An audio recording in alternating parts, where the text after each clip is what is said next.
Couple Rose Bowls there. Wow! Wow, wow, wow, wow, wow, wow, wow, wow, wow, wow, wow. Whoo!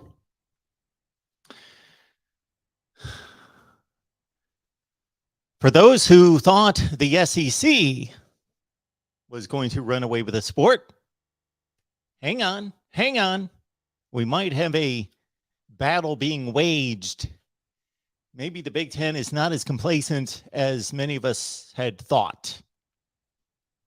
Welcome to the Voice of College Football on a beautiful, beautiful, at least here in the northeast portion of our fine country on this Thursday afternoon. Welcome into the Voice of College Football. We appreciate you all being here.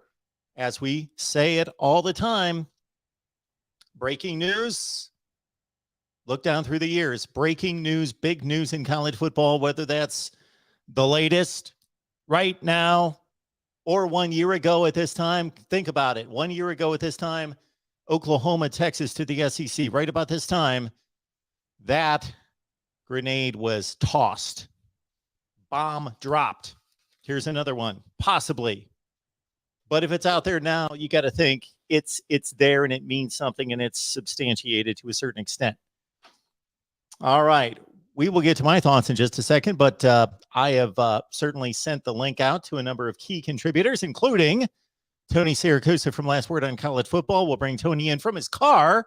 We hope he's driving safely. And if you have yet to join Tony, whether it be on Last Word on College Football or for a number of our discussions here, Tony is a definite and always constant go-to regarding major issues and events in college football. Tony, how are we doing today? Tony, can you hear me? Hopefully Tony's coming through. Tony, can you hear me? Apparently not. I'm sorry, Tony. We got you for a split second, your audio, and then you cut out. No, we can't hear you. All right. Tony will try back. I let Tony know. Make sure you're safe, and we'll take it from there. Okay. We will, of course, get you your comments and questions. First, my thoughts. So let's get it started here. USC, UCLA reported to the Big Ten starting in, I saw a 2024 report on ESPN. I saw a 2023 report online. I want to credit those reporters. I don't know who exactly broke the story. I saw a couple of tweets that were sent my direction, courtesy DM. I was not familiar with the reporter. However, when we come across that information, I always want to credit the source. So we will do that. I'm looking at ESPN right now. There's really no information on the ESPN story, courtesy Heather Dinich right now. Briefly, USC and UCLA, two of the Pac-12's flagship programs, are considering leaving the conference for the Big Ten as early as 2024. Source confirmed to ESPN. There is still a formal notification process as the two schools have to let the Pac-12 know their intentions to leave. USC and UCLA also have to formally apply to the Big Ten. According to a source, that process is underway. The San Jose Mercury News first reported the news. Pac-12 Commissioner George Kliavkoff was not immediately available for comment. So that's according to ESPN. All right, let's dig into this. SEC goes to Oklahoma and Texas. Actually, to be technically correct, Oklahoma and Texas approached the SEC. And of course, the SEC said, heck yeah, let's take you on. Let's go with 16 teams and dominate the sport. A lot of rumblings across America, both unfounded and founded through the rest of the summer and up until this point about what the Big Ten in particular would do, because the Big Ten is the one that has the clout, the money, the resources to challenge the SEC. What would the Big Ten do about it? Well, we had this flimsy alliance between the Big Ten, the Pac-12, and the ACC. Well, we see how flimsy that alliance is, because you're not going to poach teams from another conference if you've got this strong alliance of foundational truths and philosophies that align in academic priorities and such. Okay. As I stated off the top, the SEC, for those of us who have thought, many, and it's understandable that the SEC dominates the sport, you're paying too much attention to what happens on the field, and that's ultimately why we're here, to watch what happens on the field, and the results determine the fan interest and determine the fans' perspective on who rules the sport. Well, if you're watching the games in January, yes, the SEC does rule the sport. If you're looking at revenue, if you're looking at TV ratings, which generate the revenue more than anything else, if you're looking at rear ends in the seats, well, the SEC is right there with the Big Ten, or the Big Ten is right there with the SEC. So the Big Ten is clearly right there with the SEC, and has been in all other aspects, except for being able to challenge at the very highest levels for the most part on the field. But in terms of fan interest, that again is reflected by the number of people in the seats at places like Happy Valley, the Horseshoe, the Big House, Madison, Wisconsin, and so forth, Kinnick Stadium, full houses in the Big Ten. The attendance figures challenge the SEC. The revenue challenges the SEC. And actually, in the most two recent football seasons, the Big Ten exceeded the SEC. Oklahoma, Texas enter the SEC, and the SEC, those revenue projections have skyrocketed for the SEC based on the added pull of those two powerhouses. Now you enter USC and UCLA, and the Big Ten, for a sport that has been geographically stretched, this has now busted the sport geographically, if in fact USC and UCLA join the Big Ten. And it's underway. It's going to happen. We are 95% sure. I am 95% sure it's going to happen. If it's reached the stage of application and review, there you are, USC, UCLA. And it's funny that was the discussion last summer. Does the Big Ten go after USC, UCLA? Whoever started that discussion, they may have just been speaking out of there or talking out of the top of their head, or they may have known something. But hey, after what happened last summer and what we've seen in the past 10 to 12 years in regards to expansion, I have never ruled anything out. I appreciate everybody being here. I will drop the link of this stream to take your calls via StreamYard. So I will put this in the chat. And anyone who would like to join, one new rule with our new call-in process through StreamYard. When you go into the backstage area, and before I bring you on, please leave in the chat your name and either where you're calling from or who you are a fan of. We don't need your address. Jim from Kansas City, that would suffice. So again, your name, please. And if you would like to leave, whether you're a fan of a particular team or where you're calling from, there is the StreamYard link. You can grab that link and join us right here at the Voice of College Football and discuss USC, UCLA. There are so many fascinating facets to this, joining the Big Ten. Basically, as was witnessed by the addition of especially Rutgers and Maryland to the Big Ten, Nebraska was a counter to keep up with the SEC on the field, and obviously brings a very loyal and large fan base. But the Maryland Rutgers, that was a financial move for the Big Ten. That was a financial move looking at cable markets. Now, keep in mind that academics and money are the two factors that pretty much rule all of this. And as long as the Big Ten can fashion itself to acquire universities that meet its academic standards, and it works financially, which USC and UCLA clearly are of that ilk, there you go. As noted, please leave your name and either where you're calling from or who you root for in the chat before we bring you on. And I only say that because our first caller, I'm waiting for them to please do that. All right. Perfect. I believe we've got a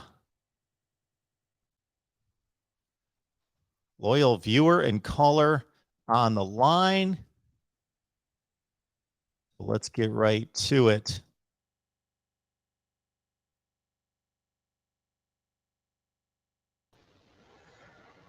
Hello, Christopher. Hello. How are you? Good. How are you? Appreciate you being here. Doing just fine. Okay. I guess you've heard the big news. Well, just barely. I mean, you just barely announced it. So I guess if that's what I don't have an objection to any of it really, Mark, but is somebody really looking at the wider picture of it? Do they I mean, those are two good additions. I understand that, and I don't know if I mentioned this earlier, and I put it in the chat already, but I would think a better fit would be Colorado because they have a natural rivalry with Nebraska. I mean, do they even weigh these things into consideration, or is it just, well, who are the best two teams in the Pac-12? Well, it looks like UCLA and you know, which is probably true. I mean, I don't disagree with that, but how come they don't look at things at a broader perspective? Kind of like what I was telling you before. It's like you can say that those are the better, additions, sure, and have no question about it, I guess, but you don't think that Colorado wouldn't be a better fit to the Big Ten, or am I nuts? No, you're not nuts. You are not nuts, Christopher. And anytime I have pushed back on this conversation, it has nothing to do with your perspective just being a different perspective. You're thinking about tradition. You're thinking about the football on the field. You're thinking about geography. All of that has been discarded. All of that has been completely discarded based on what I consider two things. One would be, first and foremost, above anything else, money. Number two, especially with a conference like the Big Ten and to another extent the ACC and the Pac-12, they are trying to uphold certain academic standards. So as long as those universities meet their academic standards and they can make them a ton of money, those are the two things that come along and they are good to go. The geography has been blown to smithereens. Well, I'm not even saying necessarily that. I mean, we live in an era where I don't know that the geography really, they can work through that, I guess, but I just don't understand. It's like, to me, based on what little I know, because I'll be the first to admit, Mark, I'm a novice at all this. I mean, you know, 100, you said 100 or 1,000 or whatever. I understand that. I'm not a professional. I'm just an amateur, but my ideas are just, they're just suggestions, but here's the other suggestion I had. I don't know if I was able to share that with you before because we got kind of cut off the last time, but I was thinking Notre Dame would make a good fit to the Big Ten if they wanted to be there. Absolutely. Okay. And then you would still have another spot available, I think, because if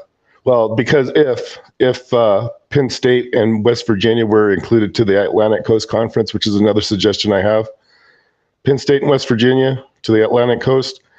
And so they would create another opening, which you could either fill with Cincinnati or, which I don't really think Cincinnati is a good fit to the Big Ten, but that's an option. And then maybe even like Temple. And I know people don't really like Temple, but I think that, if you replace Penn State with Temple, I think that would be, reasonable.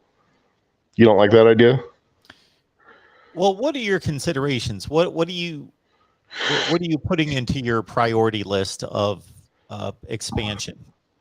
I'm not really one to, I just think that if you're going to do that sort of thing, and if you want to, I guess the ultimate, they want to all get to 16, I guess, which is, reasonable too, because I think when you get to 16, that weighs pretty good into the idea of a, expanded playoff, I guess. If everybody has 16, then it's like, well, they can have their own, kind of like what the SEC was talking about, we'll have our own little championship. Well, I think this is maybe a backlash to that. It's like, well, if the SEC is going to do that, then we need to do the same thing.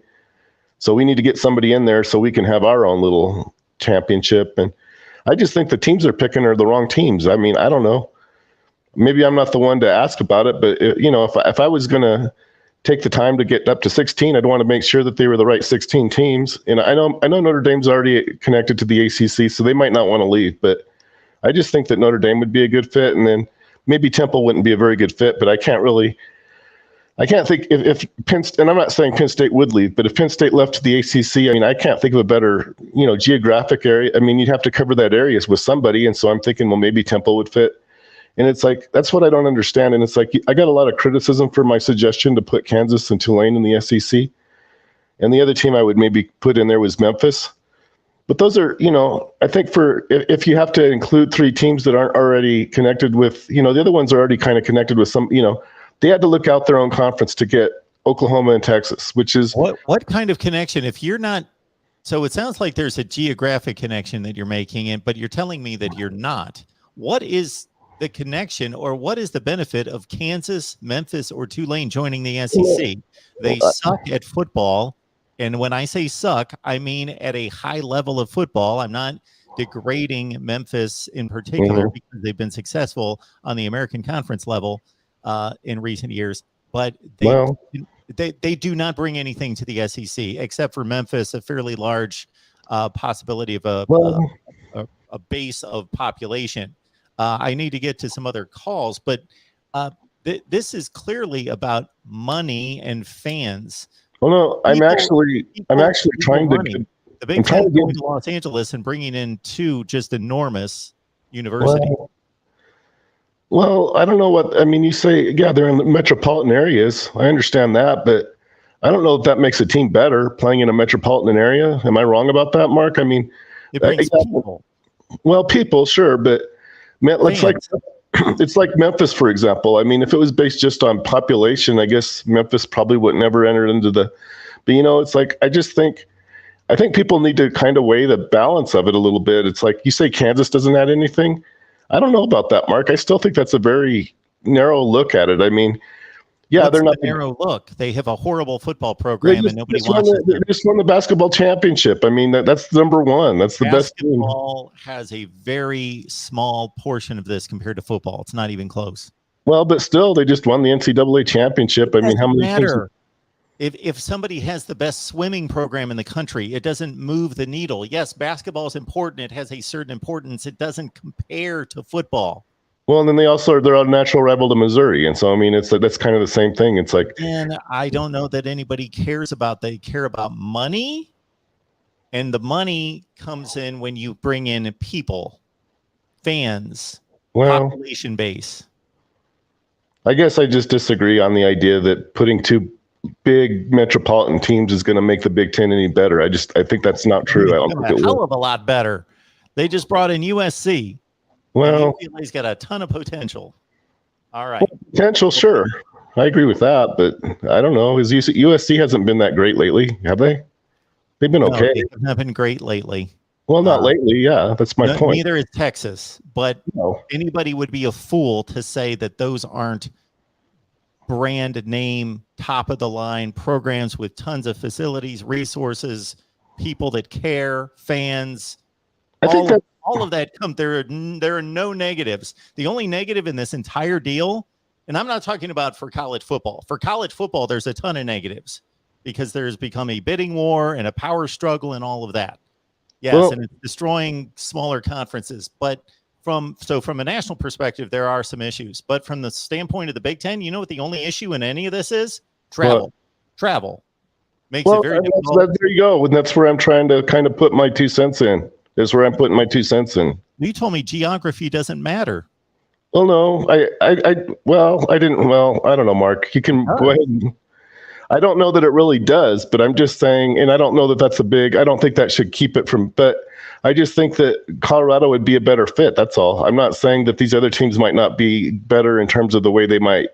But, I think if you don't weigh both into consideration, you're going to mess everything up. I think if you put the wrong teams in the wrong country, they won't like it. It's kind of what I'm trying to get at. They'll be like, this sucks. Christopher, the last point I'll make that you need to keep in mind, and maybe you are, is that this would all be different if there was one governing body that controlled the entire sport and looked after everyone's good. But we don't have that. We have separate conferences doing what is best for them. Do you really? All right, I better move on. We got all sorts. Just that's one more question, Mark. Do you really think my ideas are bad ideas? Do you think they're bad ideas? They're bad ideas. I just don't think you're looking at the priorities that other people are looking at. You're looking at different priorities, and that doesn't mean you're wrong. Okay. I think you've got very valid points. But what's driving all this is money. Well, I'm trying to look out after both. As far as that goes, I'm trying to look out after both. Whatever. I'm doing the best I can. All right, thank you. Absolutely. I appreciate your calls, and you've got valid points, and you know a ton about college football history. You've got great perspective. I don't want that to be discounted in any way. I'm just trying to provide the counter argument, which is this is why these moves are being made. Money, first and foremost, money. All right. Thanks, Thank you. Chris. Thank you. Appreciate it. All right, we got Lucine on the line. I hope I'm pronouncing that correctly. Lucine joining us from San Antonio. How's it going? Welcome to the Voice of College Football. Hello. Hey. I have a quick question. Absolutely. So, you know how USC and UCLA, they're coming from California. Well, wouldn't it not be a stretch to just add Florida State, because that's a big area too, and that might add some revenue to the SEC, or you can throw it in any conference you want. That the SEC would go to Florida State? What? Is that what you're saying? Yeah. Yeah. The only issue there is that the member schools have to agree to bring in those, and I don't know what that voting structure has to be. So there can be some dissenters, but the University of Florida would clearly not vote for Florida State to join. Now they can be outvoted, just like Texas A&M was in bringing in Texas. So you make a good point. If this is going to continue to escalate, I would expect that the SEC's next move would be to try to bring in some semblance of Clemson, Florida State, Miami, some contingent along those lines. And there's also Oregon. The first thing I heard about was, well, Oregon's basically all alone in the Pac-12. Wouldn't you want some competition? So maybe they could jump conferences. Oregon, well, they're going to consider their situation now that the Pac-12 has been reduced to 10 teams and missing its biggest population base. Yeah, that's a big consideration for Oregon. They're kind of isolated now in the Northwest. Mm-hmm. Well, there's a whole bunch of these teams that.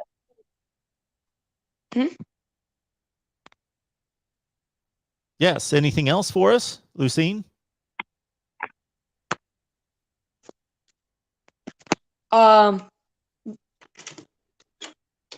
My connection is bad. I can't hear you. Okay. Well, have a nice day. I appreciate you calling, and call back some other time. All right. We got Zach. No, first we got Sean. Where's Sean coming to us from? But first we got a super chat coming in from Matthew Miller. Hey, Mark, how many leagues are we headed for? How about 4 16-team leagues? That's been talked about for a long, long time. 4 at 16 teams. What's 16? We could kind of banty that back and forth. Oregon's in an interesting spot now. They are so isolated, and I understand with the current moves and the most recent moves, even going back to last summer, the geography's blown up, but still Oregon to be connected, let's say, to another conference that's a million miles away. What is the Pac-12 going to do? Maybe it's a Pac-12, Big 12. Maybe the lessers of the Pac-12 and Big 12 get left out and become Mountain West teams, and the Pac-12 and the Big 12 hook up. The best of the Pac-12 and the Big 12 that's left. But the Big 12 is pretty solid and strong from a numbers standpoint, not from an elite standpoint, but from a numbers standpoint. You got to think so. Well, we better get to these calls. We got Sean on the line. Hey, Sean. Hey, this is Sean from Centerville. Hey, just calling and wanted to make a couple of quick points. It looks like to me that possibly the Big 12 decided to go with teams too quick. If they would have waited a little longer, they would have had some opportunities for some bigger fish out there. My other point is for the Big 10. If they're going to pull, I don't think they'll pull in an Oregon unless Nike has something to do with that. I would much rather pull in a Arizona State if we had to, because of the recruiting base in Arizona, which has really gained momentum in the last few years. My other point is, now what does Notre Dame do? Because Notre Dame is a big key with this, especially with USC. The Big Ten has a huge opportunity. They already have the biggest game of the year with Ohio State, Michigan. They will easily have, if they could land, if they could figure out a way to get Notre Dame to join, then they will have the second to third biggest game of the year, which is USC Notre Dame in many years. So to have that as a part of the Big Ten, to get Fox to bid for that, that would be huge. So to get that as a part of this, and then UCLA, real quick, the biggest thing that they offer is they have the Rose Bowl. So the Big Ten now has the Rose Bowl, which I think is a big piece. And now you can say, if the bowl games do go away, we can always say that we're going to be playing, our teams get to play in the Rose Bowl once out of every 4 years, or however they're going to do this. Another point is, if, let's say, they do try to bring in Notre Dame, they'll probably try to make it even. So what teams would you go after? Would you go after another West Coast team, or would you go after like a North Carolina, or I had somebody say Clemson, but Clemson is kind of a small market team. North Carolina, I think, has more potential for TV viewers, more potential for recruiting. So I'm not sure I would go with them. I mean, maybe I would go with the Florida State that was mentioned earlier, but Florida State's kind of a smaller market area. Maybe you would get the state of Florida. I'm not sure. Maybe you can give some color to that, but I think I honestly think that Notre Dame is the key here to see where things fall next. But there's no way, Chris was saying, bring in Notre Dame. There's no way Notre Dame was ever going to join the Big Ten unless something like this happened, where we got USC. So, Sean, all good points across the board. There's nothing I disagree with. They're all things to be delved into. And yes, that next team, if it's with Notre Dame, you can go in those directions and you make really good points. I think Oregon, from a financial standpoint, brand standpoint, would be at the top of that list. And since there's already a connection with the West Coast and the Pac-12, go after Oregon. The first comment that you made, though, that the Big 12 should have acted first and gone after USC and UCLA? No.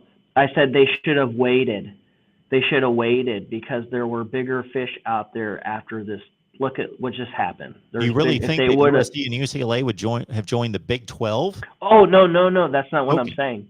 I'm saying that they would have had a chance maybe at Oregon, a chance maybe at Washington. Now.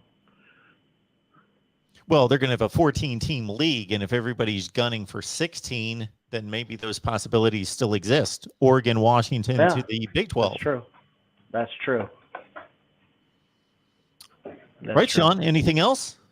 Oh, no, nothing else. Mark, this is a big day. Absolutely. Hopefully it'll be interesting to see how it all plays out. But appreciate you joining. Yep, have a great day. Thanks, Sean. All right, we're going to bring in Zach from Arizona next here at the Voice of College Football. Hey, Zach. Hello, Mark. So my question is, does Arizona and ASU decide to leave the Pac-12 to join the Big 12? Now, since UCLA and USC are going to leave to join the Big 10, do you think that's a feasible move for them? Well, certainly when this happened to the Big 12 last year, my first initial thought was, I actually posted a video days after and said, go after these four: Cincinnati, UCF, BYU, and Houston. Mm-hmm. Because if your conference becomes vulnerable, see, we've seen this go both ways. Once the conference becomes vulnerable, if they don't act and they don't, then some of the existing members become scared off, and then they jump ship, and then the conference implodes and it's dissolved. Or they fortify themselves, they're able to rebound, and even if they're not as strong and able to replace that caliber of program, they can still make it happen and make it work, like the Big 12 was eventually able to do. I'm not an expert on the academics. I've heard all sorts of things about most Big 12 schools not being able to align with the Pac-12 when we were looking more in that direction of the Pac-12 adding versus what the Big 12 would be doing. The Big 12's got 14 schools, and I would think that they would, if they're going to cap off at 16, they would rather go. I like that Washington, Oregon consideration. Yeah, I just know because they're like in a big area and like they're usually trying to go together as the same like package together as Arizona schools. And like I know also too, I know the Big 12 was looking at Memphis or like Boise State and everything like that for the group of 5. But I just thought maybe since USC, UCLA are moving, that Arizona and Arizona State should be looking to lead the Pac-12 too. Oh, I think they would. I think again, it's going to be some kind of a race for survival, and otherwise there's going to be, you know, the numbers aren't, they will not work out perfectly. Therefore, you're going to have attrition, and you're going to have your leftovers have to run to the Mountain West to save their football programs and just remain in play. Yeah. So my second question is: do you think the Mountain West teams are just going to stay like together as a Mountain West, or do you think they're also going to be looking to move maybe to the Pac-12 now since USC and UCLA are moving? Well, the Pac-12 is down to 10. The academia,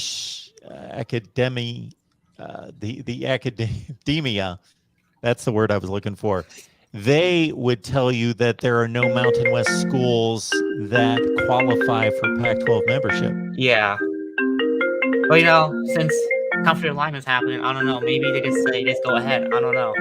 And from a football standpoint, Boise State gives you something, but from any other standpoint, they really give you nothing. San Diego State gives you a market. Well, who do you think maybe the Pac-12 goes after somebody like a Memphis maybe, or like another team from like out west, maybe Midwest or out east now, since, you know, you get anybody now. Yeah, so that we all think geography, and that's still in play, but not nearly as much as it used to be. No. But just to grab schools to fill spots, I don't think anyone should be wise to do that. Like, there is a reason why the Big 12 went after those 4 schools, and those were the 4 best possibilities for them, really. Yeah, and I feel like it'd be a great fit for them no matter what, yeah. And then I have a third question, and I don't know. This is kind of like, but do you think maybe the Pac-12 and maybe the Big 12 one day will merge? Well, like, I become said a super that off conference? the top. Yeah, I said, you know, if this kind of continues, then maybe we've got a situation where the Pac-12 and the Big 12 do merge, and some of those leftover teams are running to the Mountain West. No, I'm saying like the 10 elsewhere. teams in the Pac-12 right now. They say the 10 teams, but the 14 teams in the Big 12 all combined make like a big super conference. No leftover teams or anything. No teams moving Mountain West, just like in one big like super conference. Well, again, we're going to find out how important academics are in the Pac-12's academic standards, because otherwise that's not going to happen. Yeah, I just think if you're a Pac-12 school, not all the Pac-12 schools can move to Big 10, you know? I feel like they kind of have to like find another conference they can all join. I'm going to have to start working on the numbers, but I think we could arrive at 16. Yeah, I know 16 in 4 conferences. Yeah, I know 16 can work in the Big 10, but if you're saying like all the Pac-12 schools are now looking for different conferences, you know, and they're high in academics because they're Pac-12, then where do all the other schools go to, you know? They're going to play in the Mountain West. Well, I don't think the Mountain West, I don't think Cal, Stanford, all these schools will like want to go to Mountain West because, you know, because they're the Power 5. Well, they won't you know? want to. No. And the other thing beyond that, and when I say academic standards, I'm not just talking about the academic standards themselves. I'm also talking about the money connected with these endowments that, based on the information we have, and we had Joey Altmaier on a couple of weeks ago, who is a consultant and strategist and really researches all this stuff really well. These endowments make football money look like nothing. And Stanford and Cal have enormous endowments that they bring to the Pac-12. Also, too, when you say by Mountain West, I don't think the level of play in the field. I think Cal and Stanford would dominate the Mountain West if they had to They go to that point. should. Yeah, but I don't think it would be fair, like for the other schools in the Mountain West that play other Group of Fives and have to play like these Cal and Stanford. I know Cal and Stanford aren't as good as what they used to be, but they still play as a Power 5 school right now and get all these high level recruits. And The series between the two conferences this past year was only 7-6, and the Mountain West was arguably, after Utah, better just this season. So I'm not yeah. I know you're talking about the season. I'm saying, like, I don't know in the next 10 years how good they would be, Yeah. but just overall, Cal and Stanford, all these schools are Power 5 schools. Yep. I don't know how good the Mountain West would be against them, playing them every year, Well, Zach, the calls are piling up here, so I appreciate you being here. Thanks so much for your call. Hey, thank you, Mark. Thank you. All right, let's move it on to Jared. And before we take Jared's call here, let me reconfigure these helmets because I was all set up for USC UCLA display here that I'm obviously blocking. So we'll do something with that. But anyway, more importantly, we got Jared on the line. Ohio State fan. How's it going? Good. Glad to hear the news. For a second there, I thought the Big Ten was just going to watch the SEC just take over the entire. I know it. I did too, because the Big Ten's conservative by nature. It is, but there's new leadership and it's a new age, and they also know how to count money. They do accounting pretty well in the Big Ten, so they understand that. Yeah, absolutely. I think that the number one thought that came to mind was they need to. The Big Ten needs to close the door with Notre Dame. I mean, if they don't, I feel like that's a bad miss because of the geography, the viewers. It's just a common sense addition to the Big Ten. Oh, it fits in every conceivable way, financially, geography, the football. Just I can't even describe it beyond the history. Just the fabric of what the Big Ten is on the football field and in its history and prestige and tradition, and Notre Dame, obviously Notre Dame, Michigan State, Notre Dame, Purdue through the year. It's a perfect fit from a football standpoint. That's all I think about. That's all I care about. And academically, of course, the Big Ten has high standards and Notre Dame does as well. Absolutely. And you know what? That week 1 game is probably going to be, it's just going to be a taste of what it could be. I do think that if the game is close and it's just a crazy crowd, and I believe it's at Ohio State week 1, that could be a tipping point for the University of Notre Dame to say, hey, let's make this happen. At some point, the money has to talk. So it was often thought for years that Notre Dame was getting rich off of its TV contract, but that's been brought to light in recent years that it's not. It's just stubborn, and it wants to maintain its national brand and its national scope and all of that. But that ACC money and them playing the majority of those games against Duke and Georgia Tech and Syracuse isn't what it would be playing in the Big Ten. And now that these revenue figures are going to exceed $90 million for teams in the Big Ten and the SEC per team, and the Big 12, for example, is going to be in the $35 million, $40 million range, then at some point, this is going to speak to Notre Dame, and the money is just going to slap them across the face.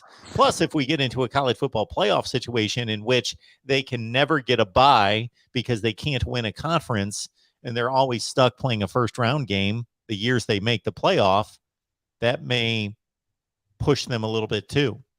Absolutely. Another thought that came to mind, I understand that Rutgers was added for the money and the TV viewership, but I do think it is time to move on. Sorry for any Rutgers fans out there. They're just not really, let's just say Rutgers was dropped and Notre Dame was added. That's a net gain. The Big Ten would be getting a net gain there. And I do think it may be time to move on. The Big Ten, and I'll make this comment and then I'll let you finish this up because, we're about 10 calls behind. But, the Big Ten reminds me of conversations I had with ESPN my last few years concerning what I'm doing. Cable TV was too highly regarded and digital media too lowly regarded. And the Big Ten caught Maryland and Rutgers right at the peak before the tipping point of cable distribution versus digital distribution, and they overvalued the concept of having Baltimore, New York City, and Washington, D.C. through cable markets, through those two schools especially. Yes. So, All right. Hey, I know you got a lot of callers. I do have one more comment, kind of just Sure. a quick thought. I know there was some mentions on Florida schools for the Big Ten, but I was thinking Miami. I mean, Miami might be a decent fit for the Big Ten, large city, get that pipeline going into the state of Florida for the Big Ten. I mean, that may be a good addition as well down the pipeline. Absolutely. And strong academic private school as well. Jared, thank you so much for the call. I appreciate it, Mike. Mark, have a good one. Thank you. All right. We got Sean on the line here at the Voice of College Football. Sean, appreciate you being here. Hey, Mark, how's it going? Sean, where are you calling us from, or who do you root for? Just want to build a banner here. Okay, I'm calling from Grand Rapids, Michigan. Very good. Ohio State, Cincinnati fan. Originally, the initial caller, who was Sean, is from Centerville, Ohio, and that's actually where I was born and spent the first several years of my life. Very Right, cool. Centerville. Ohio State and Cincinnati. Yeah. Okay. So if So- they play, which they did, when was the last time they played? They It's played in 2019. Oh, they just played that 42-0 game. Yeah. I mean, I got to root for the Buckeyes in most situations because a loss to them is way worse. A loss for Ohio State to Cincinnati is way worse, right? A loss for Cincinnati to Ohio State. But so I find it really interesting that, like, right as we're all talking about scrapping divisions, we're expanding all these conferences to be completely unworkable unless you have divisions. It's a good point. I was going to get to that. Yep. I mean, you can't. How can you have a 16, 18, 20 team league? You can't even come close to guaranteeing any sort of balance in the schedule, right there. And I don't know. I mean, like there's a lot of threads pulling in different directions in college football all at the same time right now, it seems, on a number of different issues. And it's fascinating and frustrating to watch it all. I can't really predict exactly how anything's going to look 5 years from now at all. And I think one of the things I've loved about college football has been sort of the consistency and the tradition through it. I think that's what a lot of people really enjoy about the sport. And now, I mean, it's becoming like the crypto market or something. I mean, it's just insane.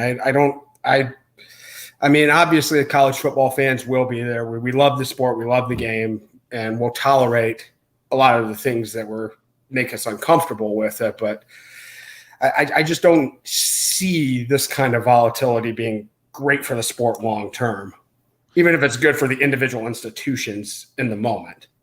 Yeah, sports fans have shown, just even outside of college football, that we will put up with a lot of garbage because once noon hits week one of college football season, okay, then we just like to see guys run into each other and, see the color that we hate versus the color we love going up against each other, so we can tolerate a lot of stuff. The first point that you made, Sean, I think is an interesting one, in that without divisions and with a larger conference, the larger the conference, and with only 8 games, maybe 9 now being played within the conference, the greater the likelihood that you have difficulty determining 2 teams that should play in the conference championship game. Yeah. So you could have 2 teams, let's say, competing for second place. Let's say you've got your number 1 seed went 8-0 in the conference. Then you got 2 teams that went 7-1. They didn't play each other. So what's fair? Because or possibly more. You could have like 4 teams that went 6-2, and there's maybe 1 common game. You've got all sorts of I mean, like, it's create a mess. More possibility of issues, and this is direct entry into the playoff too. Yeah, as a conference champion, based on the latest proposal that we're anticipating is going to go through at some point, that all the conference championships are going to mean a playoff spot, and 4 out of 5 of them are going to be a bye, possibly. that that could be an issue. Yeah, I mean, and how can you even maintain a Power 5 with this kind of expansion? I mean, right now it almost looks like we're heading towards 2 mega conferences. I mean, like you're going to have pretty much every sort of elite blue blood, program. I mean, not in terms of exactly what they're performing on the field, but what they produce, fiscally. And what they, and all these things. I mean, you take USC and UCLA out of the Pac-12. What is the Pac-12 now? You take Texas and Oklahoma out of the Big 12. What is the Big 12? Potentially, you take Clemson, Miami, Florida State out of the ACC. What is that league now? You can add some lower level programs to kind of bandage it together. Cincinnati is the perfect bandage program. I don't know, like we joined the Big East. While the Big East was just after Virginia Tech and Miami left, just to try to keep it together, and that eventually fell apart. I think the same thing probably in some form will happen in the Big 12. I mean, the top program in that league right now is Oklahoma State by all the metrics I mentioned. I mean, and like clearly no one's even close to Oklahoma State in terms of putting performance on the field and, the amount of money and resources they have. If that's their number one program, and these two other leagues have, one league has Texas, Oklahoma, LSU, Florida, Georgia, Alabama, and another league has Ohio State, Michigan, UCLA, USC, UCLA, and possibly Notre Dame down the line. I mean, everything is just going to be concentrated in these two leagues. The structure is going to be just completely unworkable. I mean, it's just and I have a feeling eventually we're going to get to some sort of conference fluid situation where you're going to see teams moving in and out of leagues, maybe teams getting expelled. Maybe the Big Ten looks and says, hey, we kind of like Oklahoma State, Illinois, you're providing nothing to us. Get the hell out, go join the MAC or something. Like I could see. I mean, it's so hard to predict anything that's going to happen in the long run, but I mean, we're in a very bizarre, interesting new place in this sport. I don't particularly like everything that's going on, and I mean, I'd just be very, very happy when September comes around and I can put this in the back of my mind for a few months and just focus on what's happening on the field. I am with you, Sean, and I'm not going to talk too much because we got so many other callers. Yes. So we're going to go to Matt Zemek here from Trojans Wire. Any other further points, Sean? No. Hey, I'm glad to see your channel blowing up. You really deserve it, Mark. Thank you so much for that, Sean. I appreciate that. Thank you. See you soon. We got Matt Zemek on the line from Trojans Wire. We're going to bring him in right now. And everybody else, stay on the line. What we're going to do is I want to get Matt's initial thoughts, and then we can bring you guys on to ask Matt and myself questions and deliver your comments. So stay right there, but we want to prioritize Matt here. Let me get to these two super chats. I appreciate the contributions, folks. Okay. I hope I pronounced your name correctly. Boise State to the Pac-12.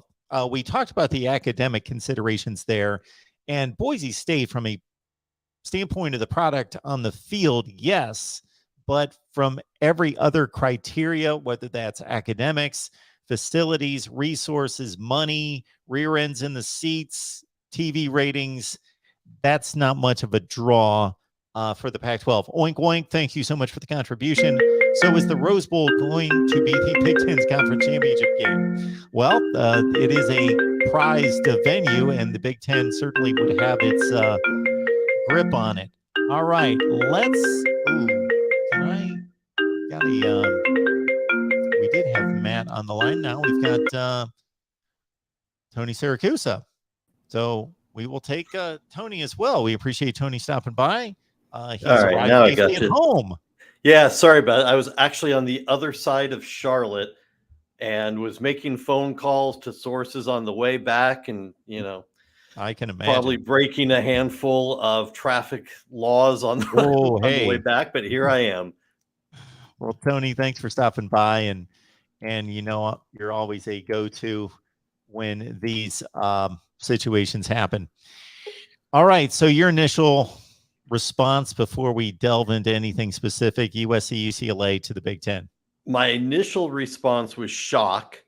Of course, John Wilner was the first to report it, and Wilner has had a long history of impeccable sourcing within the conference.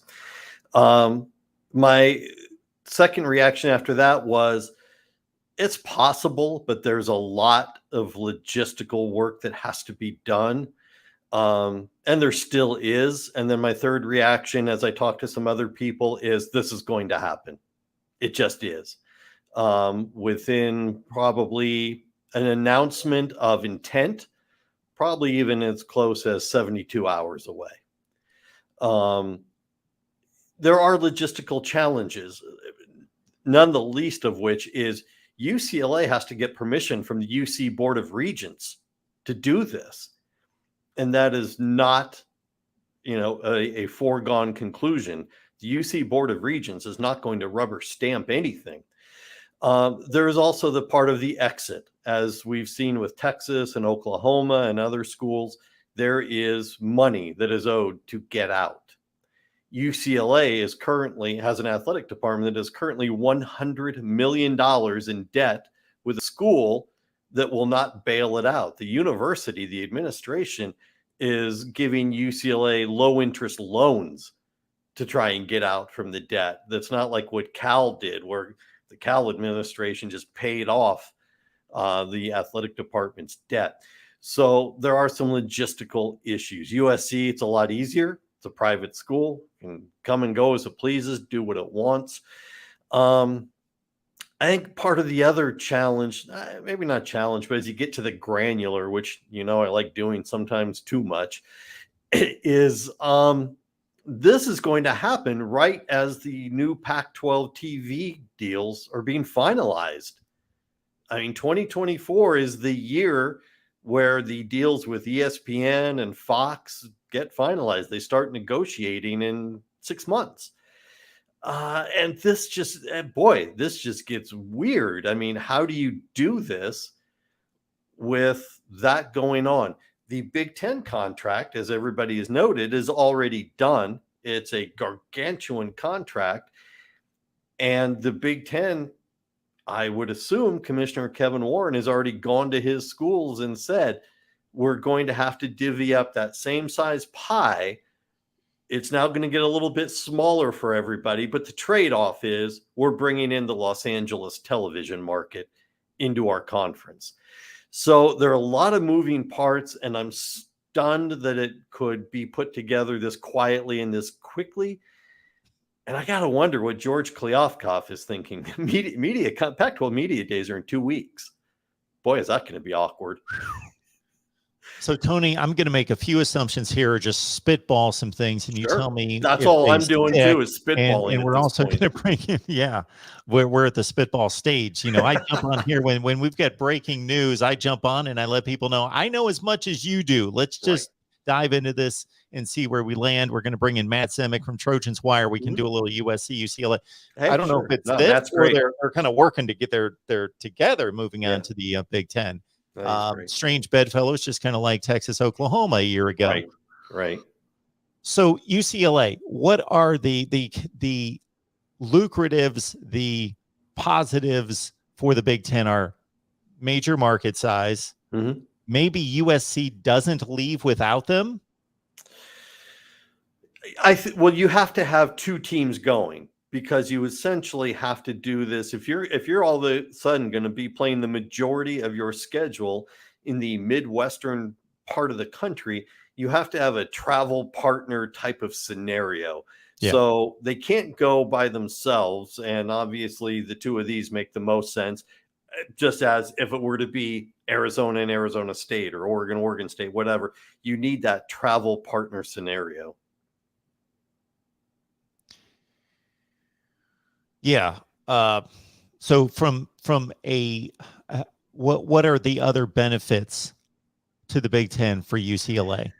For UCLA, right now, money.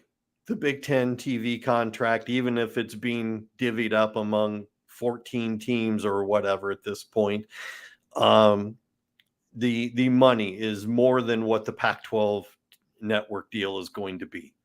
By all estimations, and it's hard. And look, it's hard to forecast 2 years out, but by any forecast, the Big Ten and the SEC own money right now in terms of TV deals.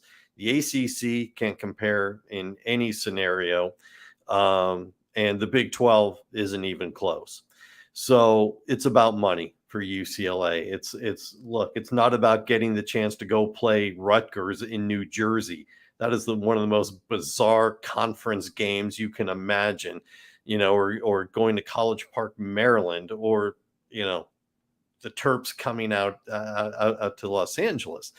I almost said out here, forgetting I live in North Carolina now. But it's there's going to have to be a lot of rejiggering of what the conference looks like in terms of the matchups. It was funny. I was doing a show earlier today, and we were talking about how the ACC announced this week that they were going to the 3-5-5 format and getting rid of the divisions, and the Pac-12 had already done that in the Mountain West. And I made a comment that it's tough to do in the Big Ten because everyone wants to try and keep the rival games.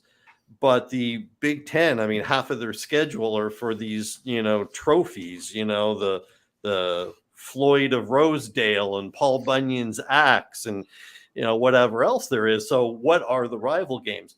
This is going to throw that on its ears. And look, if UCLA and USC really are going, and like I said, from the time I left where I was and tried to get on your show and then making calls on the way home, it went from it's possible with some obstacles to yes, it's going to happen within the next 72 hours. There will at least be the announcement of intent. This will not be the end of it, though. This will be the end of the Pac-12, because other schools are gonna wind up moving also. Because if you're the Pac-12 without the Los Angeles market, what are you? So we want to cover this topic from as many information bases as possible. We also want to keep everybody involved because we got like 10 people waiting on the line. So this is what we're going to do. Tony, Matt, Tony. We got Matt Zemek joins us each and every Tuesday. I read Matt's work. He's great. He does great work. Yes, Matt and I go live each and every Tuesday at 1 Pacific time on the USC channel, folks. Trojans Live. It's a great show. We've been going for 8 weeks strong, so we appreciate Matt jumping online with us. Tony Siragusa, who has covered UCLA for us by extension of our friends over at Last Word on College Football, now covers Wake Forest as he has transitioned to the East Coast. But Tony, a longtime Bruin, it's his lineage and heritage. So I'll let you guys dice it up, and then we'll start bringing in some callers. And I want to respect both of your time, so just let me know when you need to drop off, and we'll let some callers come in and directly ask questions. But Matt, I'll set it up this way. We were sitting here a year ago, roughly, with Texas, Oklahoma, and there were a lot of crazy notions out there, and one of them was USC, UCLA to the Big Ten. Well, I recall, I don't remember the precise date, but we have one of our live shows about a month ago, maybe like 4 weeks ago here on the Voice of College Football, and the topic came up, would USC leave the Pac-12? And I firmly told you no, because George Kliavkoff's done a great job. He clearly did everything he could to put USC in a much better position to succeed. Right after the Pac-12 championship game formatting adjustment, removing USC from the constraint of having to win the Pac-12 South, you do it the top 2 model that the Big 12 uses. Like, that was just like a very tangible demonstration of, hey, I want USC football to have a maximum chance of succeeding, of doing well, of competing for the Pac-12 championship, of representing the Pac-12 in the college football playoff, in the Rose Bowl. So George Kliavkoff did absolutely everything he could in 1 year. That's the other thing. He had only 1 year on the job, and one would have to think that when Texas and Oklahoma made the move to the SEC last July, Kliavkoff was on the job for just a couple weeks. So if USC and UCLA had made their mind up then to make the move to the Big Ten. There's nothing George Kliavkoff could have done to prevent that from happening. And obviously, this raises the larger point that Larry Scott just spoiled everything in the Pac-12, just ruined the conference's brand and reputation and its media rights value on so many levels that USC felt dissatisfied enough that, hey, when we get an opportunity, when the chessboard changes, and Texas, Oklahoma to the SEC was precisely that change, so this was very much brewing for a while. There's nothing George Kliavkoff could have done to stop it. And he proved that he wanted USC football to do well. You can't lay any of this at his feet. This was what Larry Scott failed to do. And there's really a bitter irony in all of this, isn't there? Because the Pac-12 at the start of Larry Scott's tenure wanted Texas and Oklahoma State and Texas Tech, and the Pac-12 presidents shot that down. Now, of course, Texas did get cold feet, so it's not as though the Pac-12 presidents were the last thing standing in the way of that move, but they did stand in the way of that move. And everything could have been different. We could have had a Pac-16 with Texas and Oklahoma in the fold, and now Texas and Oklahoma going instead to the SEC creates the impetus for USC to leave the Pac-12 and possibly kill the conference. And so Larry Scott's failure over a decade ago initiates a decade-long series of events in which George Kliavkoff is left holding the bag through absolutely no fault of his own. It's remarkable. I know that fans don't necessarily care about this, but I'm just thinking logistics. So we have seen the geography of college football stretched. This is completely just stretched it to the nth degree and torn it apart. We're going coast to coast now. Rutgers, as Tony alluded to, Rutgers in Maryland to Los Angeles and back and forth. And everybody's thinking football. They play once a year. They don't have to play every year. They play, some of these teams in the conference will play once every 4 years. Talking about every sport. We're talking about sports that play long schedules, baseball schedules of 50 and 55 games and 20, 30 game conference schedules in a baseball season, and all these Olympic sports. And yes, there are I've seen several comments. We've got airplanes. If I could jump in on that, there's a point, and again, I'm getting into the granular and digging deep and beyond what's on the surface. I actually think that this financially ends some of the Olympic sports. I don't think you're going to be able to continue to finance them when you've got to ship them cross country, non-revenue sport. They're going to get reduced to something other than what they currently are. Because if we take this on the assumption that it's about money and they're going to get this piece of the fantastic Big Ten TV contract, which we're going to assume is better than what the Pac-12 will be getting 2 years from now, it's still only going to go so far because your expenses are going to go up tremendously. We joke about the travel, but you bring up a good point, Mark, in that we're talking about a baseball team going and having a 3-game weekend series in College Park, and then, having to come back and then going to Champaign or, wherever. And it's the expense of this is extraordinary, regardless of what the new TV revenue will be. And to extend on that point, Tony, as you both well know and could explain better than I, the Pac-12 has done a masterful job of shrinking the conference geographically by smartly scheduling and allowing teams to travel and then stay and pick off at least the 2 teams within that state, regardless of the sport. But if you're going to do that as USC and UCLA, when the rest of the conference is on the other side of the country, you're going to basically live playing Maryland and Penn State and Rutgers for a month. And some of these athletes are going to be like, I signed and took a scholarship to actually live in Los Angeles and play sports in Right. Southern California, not live in Right. the East Coast for months at a time. No, look, I think that's a great point. And it's, if you're an athlete, and I see someone here, if I'm looking at the screen correctly, Nate, saying that if you're a UCLA women's volleyball player, flying the entire way cross country multiple times is not what you signed up for.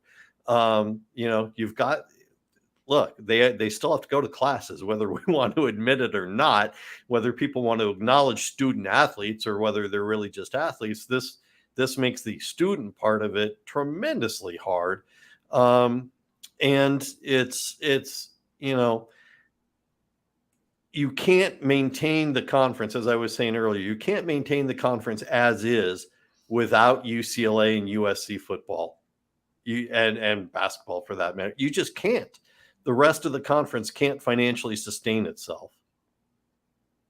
There's one bitter irony in all this. And Tony, I was brought on early enough to hear that you are living in North Carolina. So old time ACC country. So you can definitely identify with this next point. Lefty Drizel, when he built Maryland in the 1970s, what did he say? He said he wanted to create the UCLA of the East. Right. And now Maryland and UCLA can play each other in the same conference. Right. It's just, insane. It is. And I think, because having grown up on the West Coast and watching all this for so many decades, the Pac-12 always did a good job with the travel partner model, right? Especially with basketball, especially when it was the Pac-10 and you were just playing the other 9 opponents. USC and UCLA both go down to Arizona. One plays Arizona, one plays ASU. They flip. You go back home. And it really worked very well. I mean, frankly, it was one of the most perfect models you could ask for. Going to 12 teams kind of messed that up a little bit, but you have to wonder, look, I don't think if this does happen, and all indications are that it will, it's not the end. Other teams will leave. It will also, and I can tell you out here, from conversations, I had an interview with John Curry, the athletic director at Wake Forest, about 3 weeks ago. Was very gracious, sat down with us for 45 minutes for a one-on-one, no topics off the table.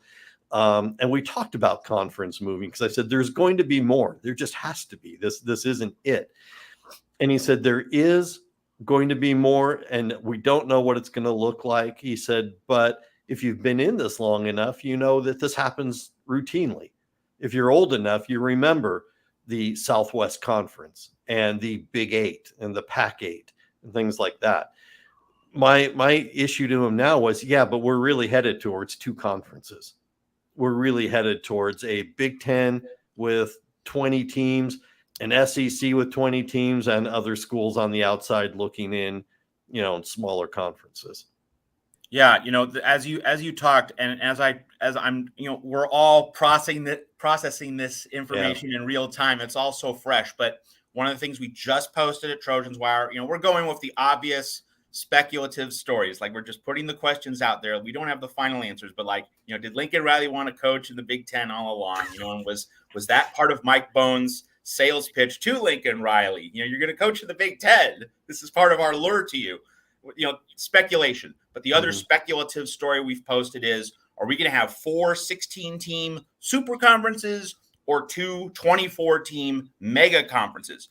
And actually, just as I'm thinking about all this, I'm thinking, you know what? We're probably going to have 2 32-team conferences, 32-team SEC, 32-team Big Ten. I think just right now, I think that's where we're headed. And why a 32-team super duper triple fudge Sunday conference? Because you could then create 2 16-team subdivisions, right, where you get the geographical balance, and you're not asking USC to go, to the Eastern time zone on a regular basis. So in other words, the Big Ten, a 32-team Big Ten, if we just allow ourselves to run with this scenario a little bit, the 32-team Big Ten is going to swallow up the Big 12. And the a 32-team SEC is going to swallow up the ACC, so that you get more geographical balance. And so you can have USC making road trips to Nebraska, Kansas, Oklahoma, USC and Oklahoma, or USC and Nebraska at least, in the same conference. So I think you're going to see, right now, if you ask me, I would say like a 32 team super duper conference, so that teams would be traveling, from like the Pacific time zone to the Central time zone, and a trip to the Eastern time zone would be very rare for USC, for UCLA.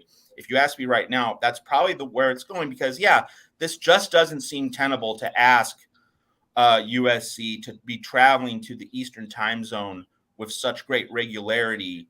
And one would have to think that, at least in the short term, if they can't get a 32 team conference, that a lot of these teams are going to have to play consecutive road games. Like, you don't want them zigzagging. So USC might stay in Columbus. I mean, we'll go to Columbus and then we'll stay in Happy Valley the week after. Like, you're not going to ask USC to fly back to the coast. You're just going to double up. And similarly for basketball, like, you will see, I would have to think, like, UCLA basketball making 4 straight trips to traditional Big Ten schools, and then they go home to Los Angeles and play like 6 straight home games. You can't have home road right. Each week. You're going to have to see teams camping out on the road and then getting a longer period at home, so that you're reducing plane flights. It's interesting that we're talking about all these scheduling things. I know that I might be running a little bit far afield, but it's worth thinking about all of these things. In the pandemic, we saw how complicated the logistics got for and the NBA, also Major League Baseball in particular, because you're playing every day.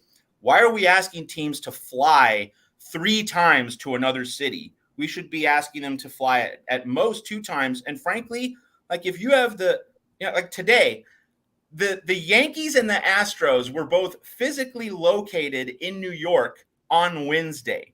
The Astros visited the Mets, and the Yankees hosted the A's at Yankee Stadium. They are both flying to Houston to play 1 game today as part of the remade schedule. That is absolute insanity. All right.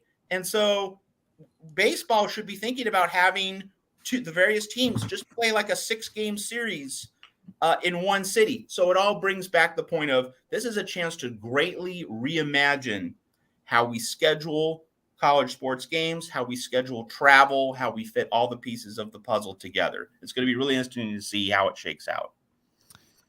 Let's get to some callers here at the Voice of College Football. We got Tony Syracuse on the line from Last Word on College Football, Matt Zemek, Trojans Wire. We've got a USC show every Tuesday, so join us at 1 Pacific time. Dakota joining us. Welcome to the Voice of College Football.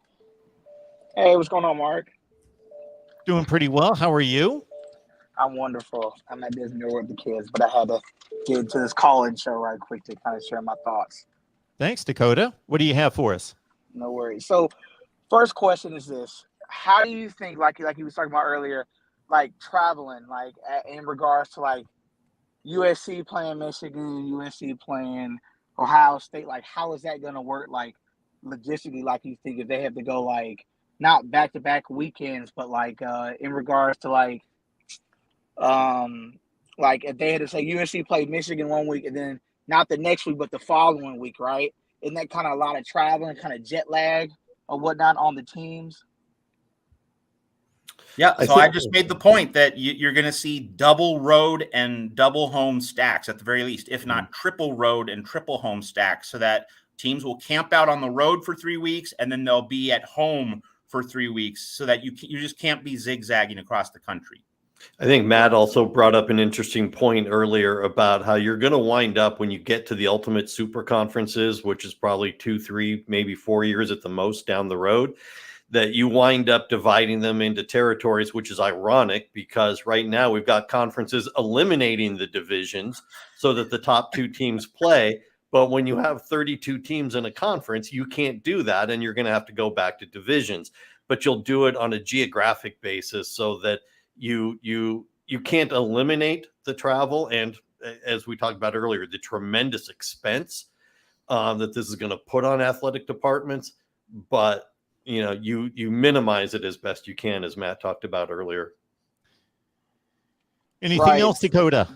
Right. So, how do you think also, like, USC or UCLA, like, how do you think, one, the divisions, how they're going to put those two either, like, in which, like, east or the west, and then how they're going to fare against, like, that weather and stuff? Because the West Coast in December, in November, is definitely not the same weather like it is in Michigan. So it'll kind of be, you know what I'm saying? Yeah, no, I think that's a great point. And I think it's going to take a while for many of the Pac-12 teams. Arizona and Arizona State are going to have a hard time adjusting. Washington State, probably not so much. If you've ever been up to Pullman in November, it's hellish. So, there will be a little bit of hardship on some of the schools that aren't so used to it. Definitely. Right. Thanks so much for you guys' time. Thanks, Dakota. Appreciate you. All right, let's keep it moving here at the Voice of College Football. We got J-Dub on the line. J-Dub, how you doing? Hey, just fine, Mark. How are we doing today? Doing just fine. Appreciate you calling. What you got? I am currently a 5-minute walk from Ryan Field off the campus of Northwestern in Evanston. Hang out for a little while and you can catch UCLA in town. Well, I thought to myself, if I see Pat Fitzgerald walk by, I'm just going to holler at him, "Hey, Pat, what the hell are they doing to our game?" I'm a capital T traditionalist, and I just hate this, although I'm a big fan of the USC Song Girls. I have to confess that out in the open. I want to ask Tony, he kind of brought this up. I was aware of the debt that UCLA has.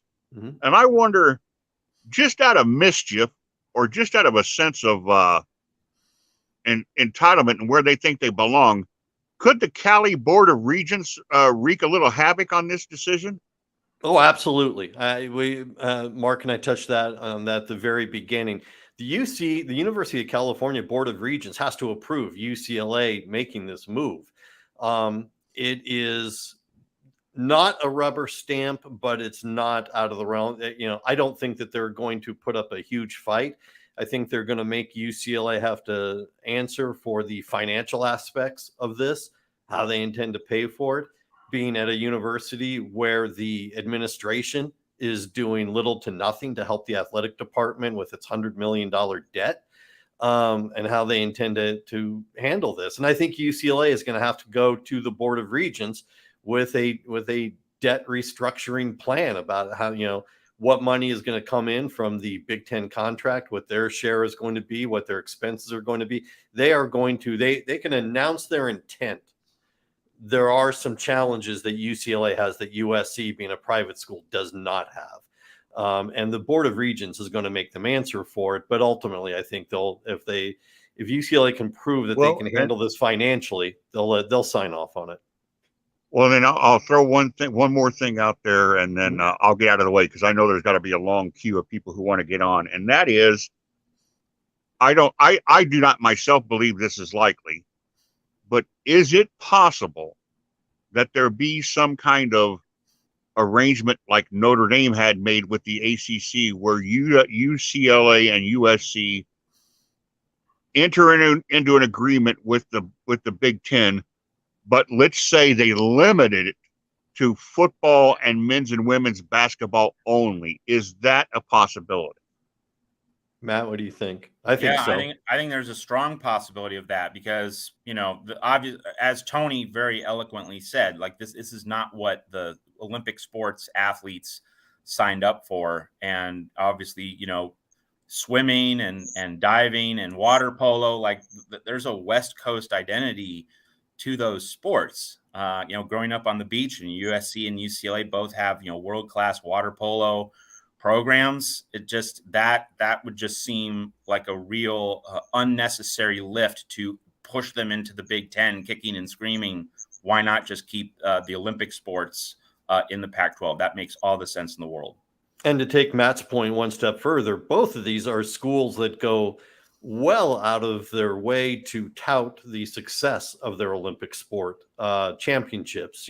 Stanford is #1 in the country in its NCAA championships. UCLA is 2 and SC is 3. and it's a massive drop off to whoever number 4 is. Correct. I'm pretty sure it's an SEC team. So I think that, they don't want to just, snub their nose at the Olympic sports and tell them whatever, suck it up and deal with it, cupcake.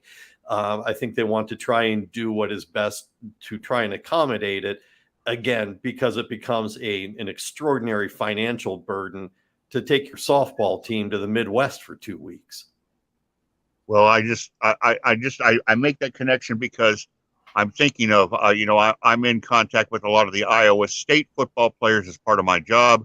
I know that the tight end Charlie Kohler, quarterback Brock Purdy, were honestly, in my opinion, just as pleased to have both graduated with their degrees magna cum laude as they were being late round draft choices, because they know in 10 years they're not going to be in the NFL, even if they have a short NFL career. And in their mid 30s, they're going to have something. And I think of all these kids, I think of the USC men's golf team, the rowing team at UCLA women. I mean, all these kids, I don't want to see them lose an academic opportunity because all of us football fans forced a decision that they didn't have anything to do with. And I'll get out of the way. Thanks so much for everything you guys are doing today. And folks, hit that thumbs up button for Mark. Help him out. Thanks, J-Dub. Always appreciate you being here. Hey, Mark, if I could comment, I know J-Dub jumped off the line, but if I could make one more comment on that, because look, there's a part of me, and you and I have joked about this, talking about the USC UCLA games, and like I went to and so this, I went to my first college football game in 1972 when I was 7 years old and was hooked from that very moment. So I love the tradition of everything, and I love that, third week in November when I was growing up meant you wake up, you turn on the Ohio State-Michigan game, and then you head over to the Coliseum for the UCLA-USC game when both teams were still playing there. And those two games usually defined who was going to be in the Rose Bowl. And I get it. I really do. And I have moments where I start to sound like the guy yelling at people to get off my lawn. But the change is inevitable. It really is. And so it's about the process and how you get there. That's a great segue, Tony, before we take our next call, because that's what I wanted to hit you both up with, because we come on here and writers, analysts, whatever tag we want to put on us. We're college football fans, just like everybody else. We love the sport. That's why we do what we do. So UCLA guy, Matt, I don't know your origins in regards to your fanhood, but your fandom, but how does this move you as a college football fan or a fan of your particular school? We'll start with you, Tony, as a UCLA fan. From that side of it, aside from just trying to figure out the logistics and the money and who gains what and what it's going to mean down the road. Yeah, it's challenging to look at it because, as you said, the reporter in me puts on my analytics hat. I had to put away my UCLA fandom, as you know, for the 5 years I covered the team, and had to kind of shove that way down deep and be the reporter and the analyst and all that. If we go back to my time before then and just being a college football guy and a UCLA guy, I don't like it. I don't like this change. I really don't. I know it's about money, and that's why I don't like it, because that's all it's about. It's not about improving the competitive nature. We're going to hear a press conference where we're going to talk about the academic likeness between Big Ten schools and Pac-12 schools and the similarities in mindset, and it's garbage. It's about money and nothing more. I don't like it. Yeah, I absolutely hate it. And I think one really big topic before we get back to the phones here at the Voice of College Football is that Rose Bowl's dead, right? The bowl system's what do you do dead. with it? Yeah. The bowl system is dead. Like the Rose Bowl's desire to have its traditional place in the bowl system, it's blown up because you don't have the Big Ten, Pac-12 setup anymore. You don't have the tradition anymore.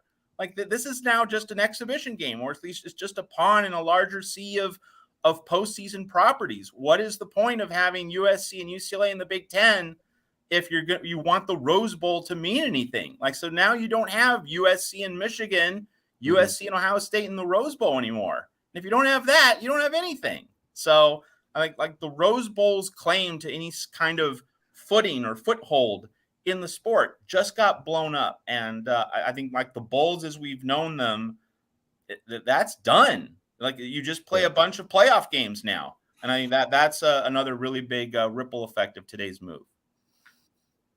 Which may be killing our call-in show for later. I wanted to take what we were talking about earlier, Matt, when we were talking about, a +1. I had gone through the last 7 or 8 years and I determined what the bowl system pre-1998 would have done with the standings in college football each season. Yeah. And what would that +1 or +4 look like? And real quickly, before we get to that, Matt, I'm trying to push back against your 2 mega super duper cherry on top, I believe was the connotation there, 32 team conferences. But hey, to your point, where does the Big 12 go to get better? Where does the ACC go to get better? Because right now we're looking at SEC and maybe the Big 10's right here, and then it's let me make one specific point. Let me make one specific point. John Wilner broke this story, and again, he's the best source journalist in the Pac-12. Like, he knows the inner workings of all this.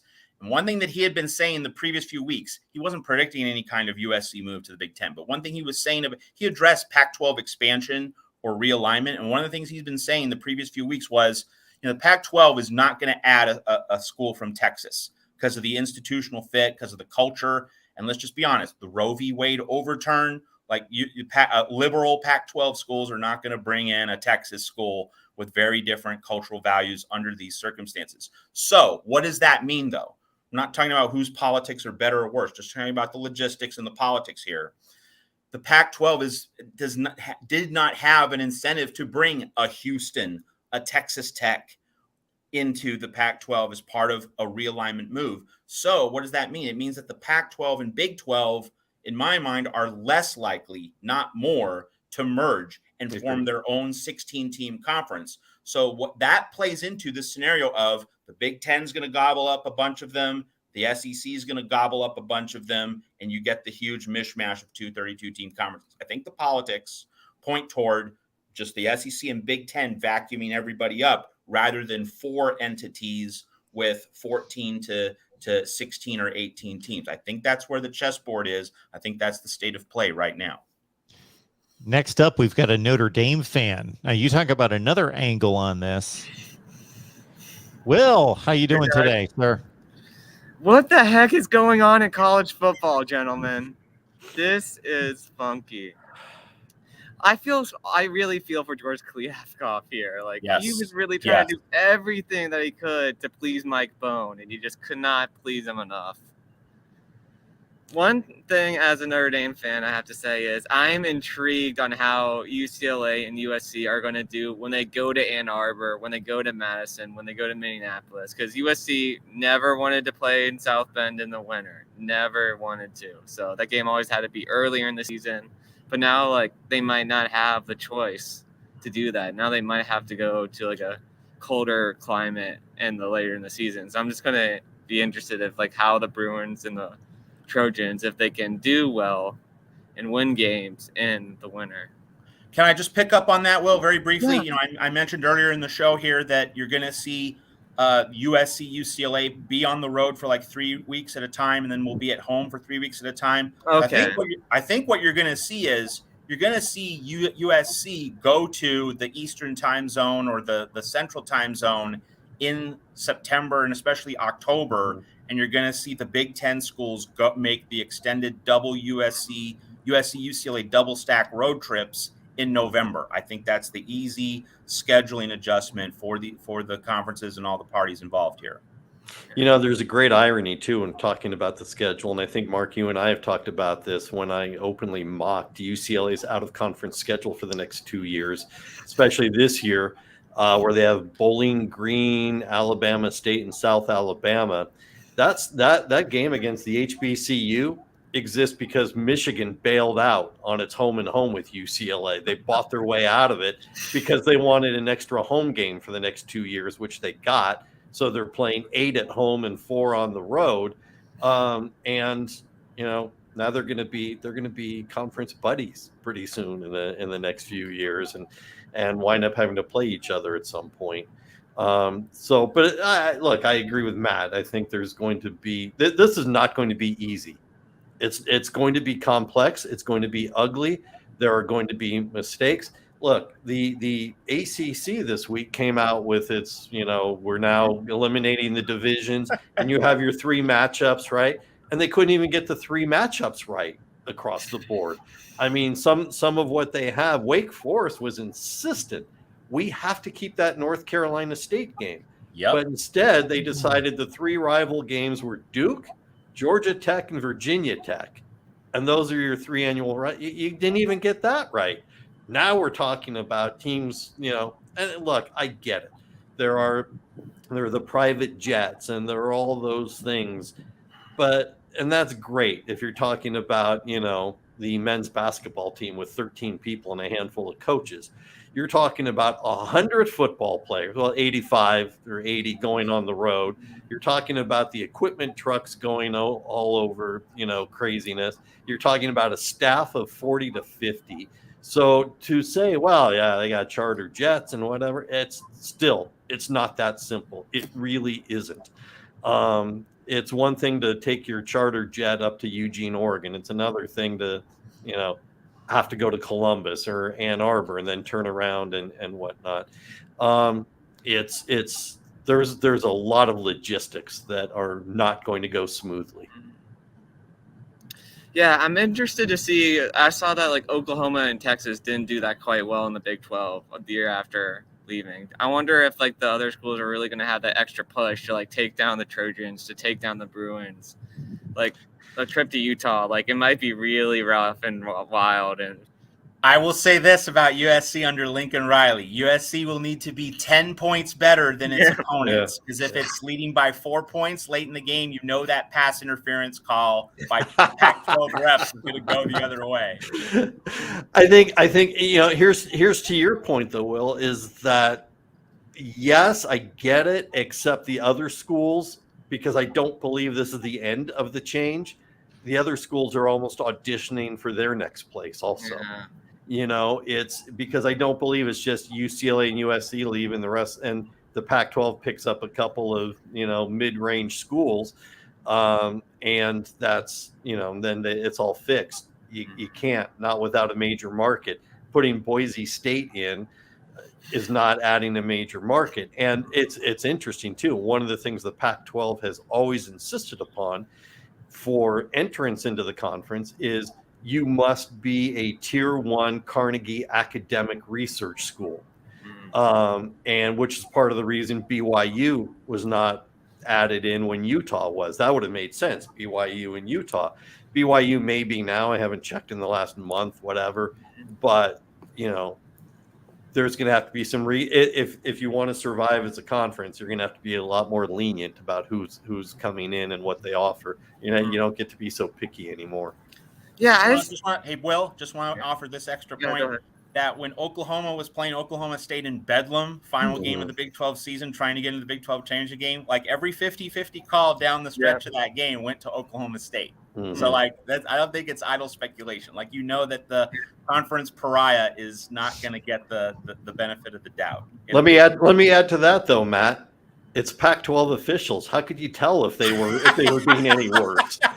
They're Pac-12 officials. I think the bar is already so low you wouldn't be able to tell if they were doing a worse job. Fair point. Yeah. Will, we appreciate you stopping by, man. Yeah. I don't know. And one last point. I'm going to miss as a college football fan, I'm going to miss the Rose Bowl. Like that Penn State USC game as like a neutral, that was one of the funnest games I ever watched. And I'm glad Keith Jackson's not alive to see this today. Oh, you would not be happy. Oh, yeah. Thanks, Will. Have a great one, guys. You too. Take care. All right. Let's keep it moving on with the real MVP, our Kentucky fan. Hello, everybody. How you doing? We're doing great. Just make sure you tune me down in the background. We're hearing a lot of reverb. Oh, sorry. I'll try working on it. Is it better? Let me go somewhere else. Sorry. So this is big news. My main question is, when do you think Notre Dame and Oregon are going to leave to join the Big Ten?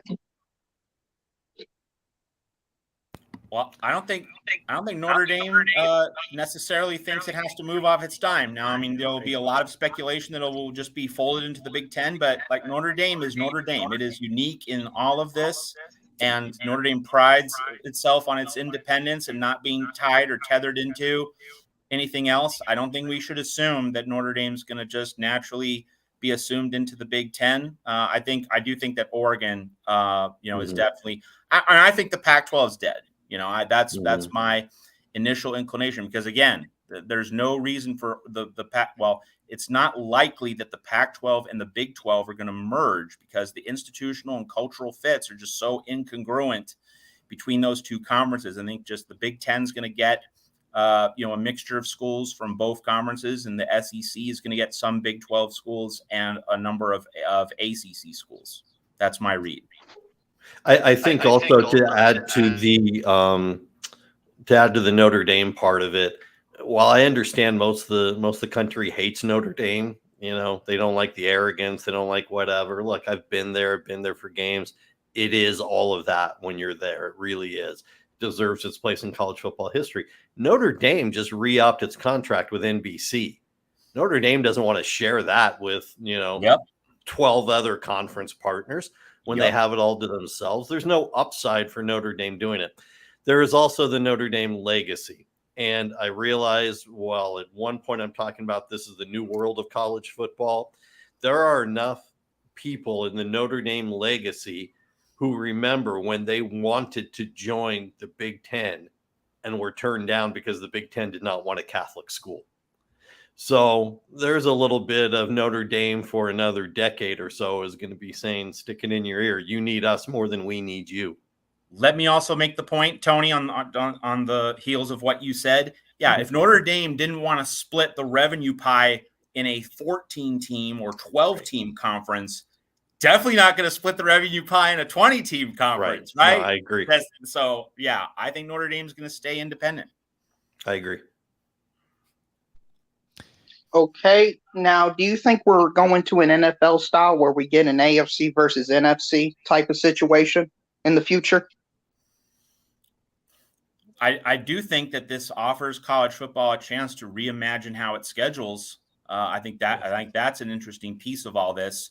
One thing is, I'm big on flex scheduling, that you get to play, just one flex scheduled game every year, like in the middle of November. You play the first 6-7 weeks of the season, you see which teams are good, and then ESPN can just say middle of October, okay, and we have these prearranged dates in mid-November, where what are set aside for flex games. I think you get an even better opportunity to do that. I also think that the conference championship game, with having these, if you do have mega conferences, the idea of having a conference championship game, that goes away. You should just have conference championship Saturday, that first Saturday in December. Everybody should be playing a game now, from the various conferences. You have so many more opportunities to have, team number 1 in the SEC play team number 2 in the Big Ten, vice versa, flip it around. You're not going to have a Pac-12 championship game. Like even if the Pac-12 survives, who cares now under this reimagined chessboard? You should just have basically kind of a playoff play-in round with that conference championship Saturday, that conference championship weekend. So I also think that this deals a real blow to the conference championship games as we know it. Many things to kind of wrap your head around here. Which is ironic with the conference championship game issues, especially if you look at the Pac-12, when George Kliavkoff brought it to his home city of Las Vegas. And we've all been convinced, at least I have, most people I know, that the Pac-12 headquarters were going to move to Vegas at some point because the basketball championship was there, the football championship. Kliavkoff still lives there. It's interesting, though. You use the word reimagine, and I was talking to someone earlier on another show that was part of the hiring of Kliavkoff, someone who was not an insider. It was part of the hiring of Brett Yormark to run the Big 12, not a college football insider, because everything is evolving, everything is changing. The hiring someone who spent every time a conference commissioner's job opens up, everyone is talking Oliver Luck. And certainly it would have made sense for the Big 12. But I think that these conferences wanted to start looking at We need to look at business. We need to look at the business of college football, not just college football. It's ironic then that, about 6 hours after I make that comment, the Pac-12 is blowing up on Kliavkoff's watch. And I agree, it's not his fault, but it's going to be his legacy nonetheless. Hey, the real MVP, appreciate you stopping by, man. We're going to get to some other calls. Thanks, man. No problem, Mark. Next up, we got Tim on the line. Tim, a USC guy, as Matt well knows. Tim, how you taking this? I'm taking it great. I'm loving it. Actually, you guys didn't notice I'm actually here live in Indianapolis. Actually just outside Indianapolis, and a Meyer pulled over. You guys probably didn't know that I was actually a part of this whole process. Just to make sure it was okay. The Indianapolis, the site of a future USC conference championship game, maybe. I was waiting for that. Yeah, you don't see Meyer in Southern California very often. No, I just wanted to pull over because I thought this might happen eventually, but I did not think it would happen this quickly. I thought we'd probably take more than just UCLA with us. And I was kind of hoping that we'd get maybe Oregon and Washington as well. But I wrote in the chat, I have a couple words for you guys. Midwest O-lineman. I cannot wait to recruit up in the Midwest because that was our missing piece. Now we're going to have a lot. And I think that we're going to have a lot of games in November. I mean, I know there's a good advantage for the Midwest schools, but I think a lot of rich alumni in Illinois and Michigan and Ohio are going to want to be somewhere in California in November instead of sitting out in the Midwest. So again, I think that might be an incentive for us to get our nice warm games later in the year. But my battery's about to die, and I'm getting back on the road. I'm still about an hour out of Chicago.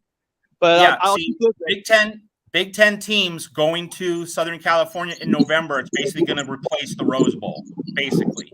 Well, now they get to play in the Rose Bowl every year, some of these teams, so that'd be great for them.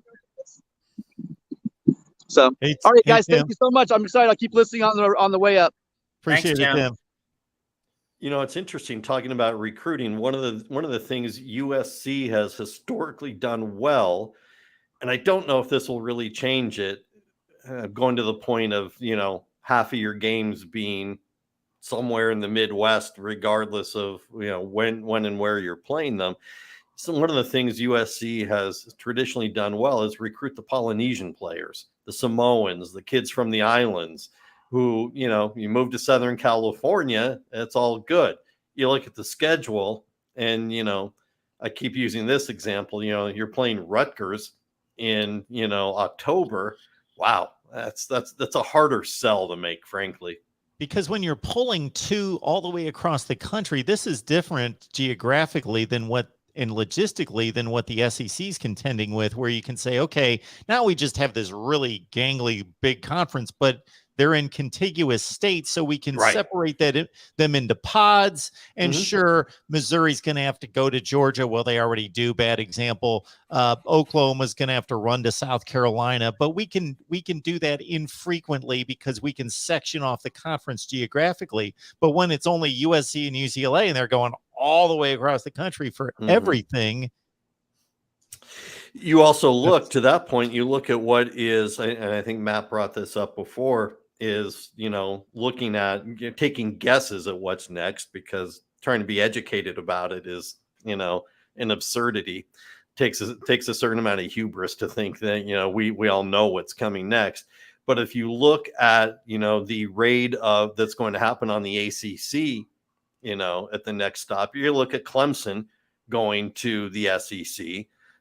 You look at North Carolina, maybe, whomever, Miami, Florida State. So again, to your point, Mark, it still at least keeps up that regional part of it, even though you've had to expand to, Texas and Oklahoma to have your conference footprint. Yeah. It's still, at least you can look at a map and see the configuration and the alignment of it. And it keeps the travel strain infrequent. Correct. You divide the conference in such a way that you make those trips infrequent versus USC, UCLA. They're on an island. Right. No matter what you're doing, it doesn't take that much effort to get Ole Miss down to College Station. It's not that big a deal. It really isn't, or Texas to, get out to, to Alabama or, whatever, in Baton Rouge, whatever you want. It's not that big of a deal as compared to the model we're talking about, which is, again, then we leap to, you take some more teams, whether it's Oregon, Washington, whomever else, and you start to enlarge. Again, I don't like it, but it is what it is. There's no point in me, being Don Quixote and tilting at windmills. Okay, Tony, so you're in ACC country. I And am. the thought occurred to me just as I listened to you talk. It occurs to me that, and remember, Jim Delaney wanted North Carolina and Duke in the Big Ten. Yep. So it seems to me actually that North Carolina and Duke, if we're thinking about mega conferences and realignment, North Carolina and Duke probably are more likely to go to the Big Ten than the SEC. I would say definitely Duke.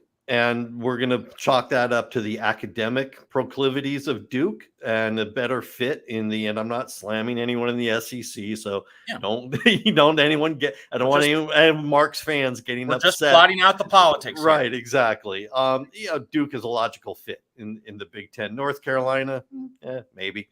You're going to get a bunch of schools in the ACC. And I will tell you, being out here and. While I was making phone calls, I was on a local radio show out here for a short spell as I was, breaking speed laws, trying to get here to do Mark's show. Jim Phillips is taking a real beating out here because the ACC TV contract is abysmal, and you didn't step up. You didn't keep your promise to make this, a real player. And look, the ACC needs Clemson to be good, to be that top level conference. We saw what happened last year with Pitt and Wake Forest in the conference championship game, and 2/3 of the country ignored it. It was a pretty good game with some very good talent, but it wasn't Clemson. So the ACC's got some real challenges out here, and I will tell you from the locals out here, Jim Phillips is the one taking the beating. Duke actually, based on my evaluation of that new ACC schedule, got the best. Yeah, they did. The 3 selections for the primary opponents. They got they got logical ones. They basically don't ever have to leave Tobacco Road. No, they don't. We've got so we've talked all the components of the obvious connection to the schools and conferences that are being most impacted and affected. But by extension, we talked a little Notre Dame with a Notre Dame fan. And now we got Eric as a Oregon fan. And now that leaves them kind of on an island as a power program brand that's stuck up there in the Northwest kind of by themselves, along with Washington to a certain extent. So, Eric, what do you think about this? I mean, I don't think we're stuck up here. We're pretty happy.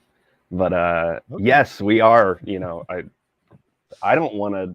I agree with all the people concerned with athletes traveling that much. Not just poor athlete, but just what about me? What happens to like the value of I don't want to pay for a ticket to go across the country to see, us play Rutgers or USC play Rutgers or whatever. So I'm not, but also more pressing than that, I'm just concerned with the conference. What is Oregon going to do? Because they don't have a ton of options. I mean, the Big Ten is an option. Mm-hmm. And then other than that, I mean, trying to add to the Pac-12, I don't know what you're going to pick up to make it. I mean, with USC, especially with their projected strength right now, what we just lost as a conference is devastating, I think that's true. I think Oregon has a benefit, we'll call it the beauty mark, that other schools in the conference who don't know what's next, that they don't have. Yeah. Oregon has the facilities. Oregon has Phil Knight. Oregon is going to be attractive to whether it's the Big Ten, and whether you want to go to the Big Ten or not is, a whole other question. But there will be suitors for Oregon that there won't be for the other schools. No one's going to be clamoring to go sign up Arizona State. They're just not. No, and I think that's why I think the more I'm processing this, which is it's a lot. I've been thinking about the bowl games and the travel and the rivalries and what does this mean? I think we essentially, if Oregon wants to stay, I mean, I guess this would mean Oregon turning against Klyavkov, right? Like this would be, if Oregon left, Klyavkov would be in a whole mess of trouble, I imagine. Be out of a job pretty much. And Oregon is a bit of a wild card, because the president of the university at Oregon tends to be unique. Yeah, right. Look, and I've talked to him and done interviews, and Mark knows, we've talked about it when they went through the COVID things, and there's a Zoom meeting with the media, and everyone's got on, they had an AD, they had Ray Anderson from Arizona State, they had on a player rep, they had on a coach rep, and they had Michael on, and he's got his tweed jacket on, and it's like, and his point was, we're okay. This was back when they were talking about canceling the season. He was like, we're okay with it. The players will spend their time going to the library and studying more, and it's like, yeah, come on, back here in reality land, but yet he holds clout within the Pac-12. Because he was one of Klyavkov's guys early on to head some of the subcommittees to look at how things were going. And that was kind of a holdover from the Larry Scott era. So, I think Oregon has some chips in its back pocket that other schools don't have. It's just a matter of how they want to utilize them. Yeah, someone's going to pick us up, right? Someone's going to hit on us. It's a matter of what you want. It's a matter of what Oregon wants out of it. How much money does Oregon want? How much, Well, as much as Schill is, he's very Eugene. He fits in great here. But Rob Mullins, our athletic director, is very aggressive. Yes. And has an excellent track record at Oregon and I believe Kentucky before that. There are schools that are going to be left on the side of the street when the Pac-12, starts, and when it's a game of musical chairs, right? At this point, and who can get what, and it's not going to surprise anyone if the music stops and Arizona State don't have chairs. They should be Mountain West schools at this point, anyway. Well, they probably should be, and you can see Colorado going to the Big 12. They used to be. They were in the WAC before they joined the Pac-10 in 1978. Colorado used to be part of the old Big 8 before it became the Big 12, so it's we talked about it earlier when I mentioned that I did that sit down with John Curry at Wake Forest talking about all these shifts, and he said you have to be of a certain age to remember there used to be the Southwest Conference and the Pac-8 and the Big 8 and so on and so forth, and everything shifted and college football survived. It's just it's pain. Some of the moves are painful sometimes for those of us who kind of get used to things the way they are. Does this seem that you guys have watched more college football than I have? Is this a bigger siege? Because this feels monumental. All the things going on with NIL and is this bigger than any change that's occurred maybe in your lifetime in the sport? Yes, because again, the bowl system's dead. The Rose Bowl's dead. The Pac-12's probably dead. This really is a death knell for so many of the things that we've loved and cherished and have gotten used to over several decades. Texas and Oklahoma was a move where, okay, you're seeing the chessboard changing, but we were still in an in-between place. We could have gone in a different direction. We could have gone another way, but this is a point of no return. There's no saving the pre-existing structure. That you're going to have either 4 16-team super conferences or a couple 32-team or maybe 24-team super duper conferences. There's no turning back after this. Let me add on to what Matt just said, being the oldest guy in the room here and remembering back in the days when, they had to banish the Southwest Conference because every team in there was corrupt. They just had to set fire to the entire conference. The Big 8, but the thing is, a lot of those schools moved to the Big 8. Some of them moved to the SEC. Schools moved around, right? But you still had the Cotton Bowl, the Orange Bowl, the Sugar Bowl, the Rose Bowl. You still had all of those elements that existed. And I agree, while we don't know what's going to happen to the Rose Bowl, if there is no Pac-12, and the Big Ten is, 24 teams or whatever it is. I don't know how you salvage those things. So I think the change that is going to come from this over the next 2 to 3 years will make it the biggest change that we have seen in college sports. Hey, Matt, we know you need to take off.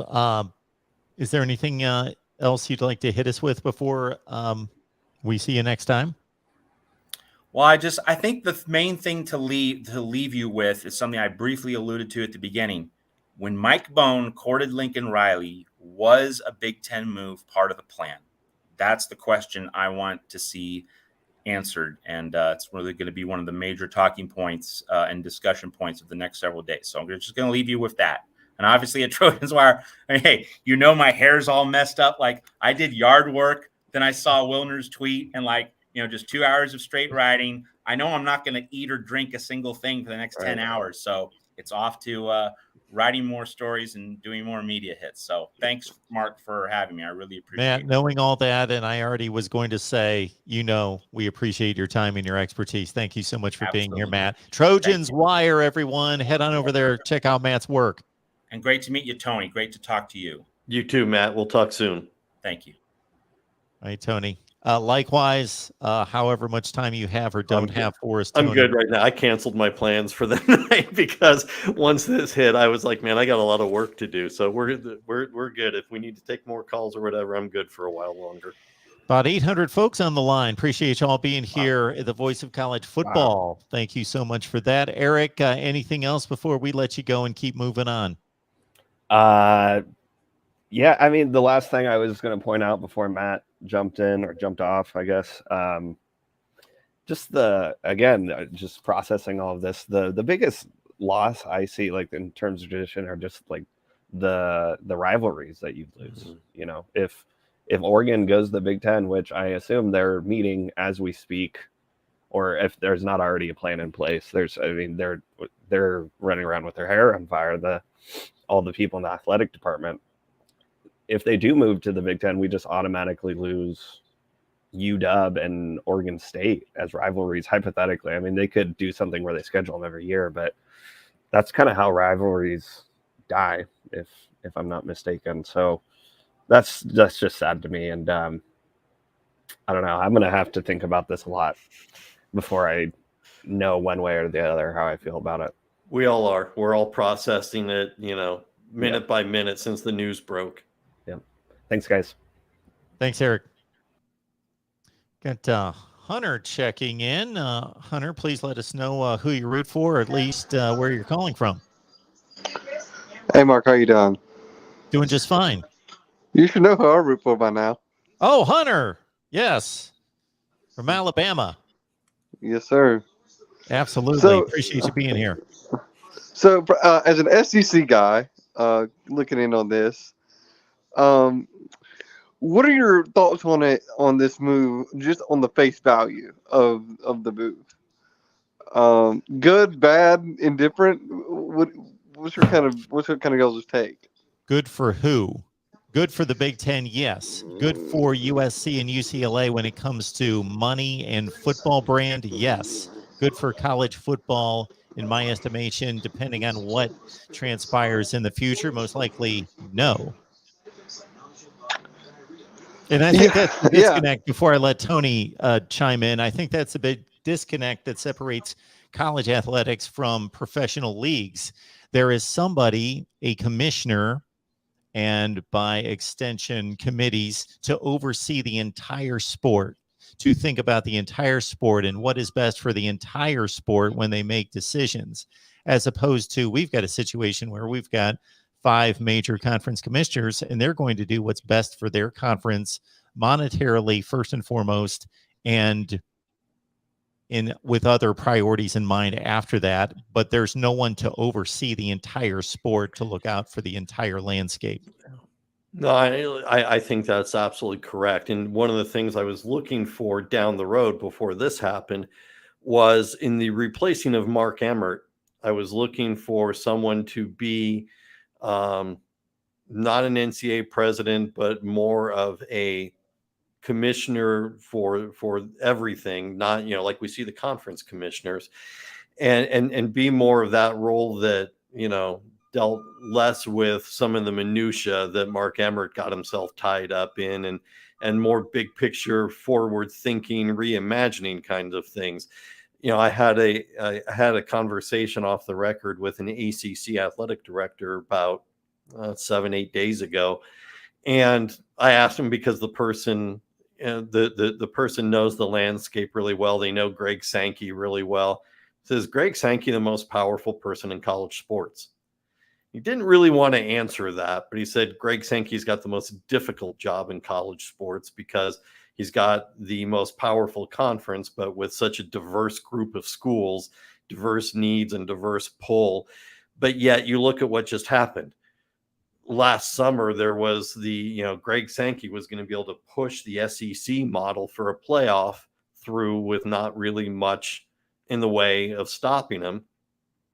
And then the ACC, Big Ten, and Pac-12 formed this alliance, which really was to serve as a voting block. They would all vote in unison. The alliance lasted a year, and the alliance is now breaking up because the ACC's got to look out for its best interest now. And, the different schools in there, it's not even now about looking out for your best interest as a conference. Each school is now looking out for its best interest. We may be seeing the end of the Pac-12. So, the alliance may have slowed Sankey down. Turns out it didn't really stop him. It seems like we just have a domino effect now. Yeah. with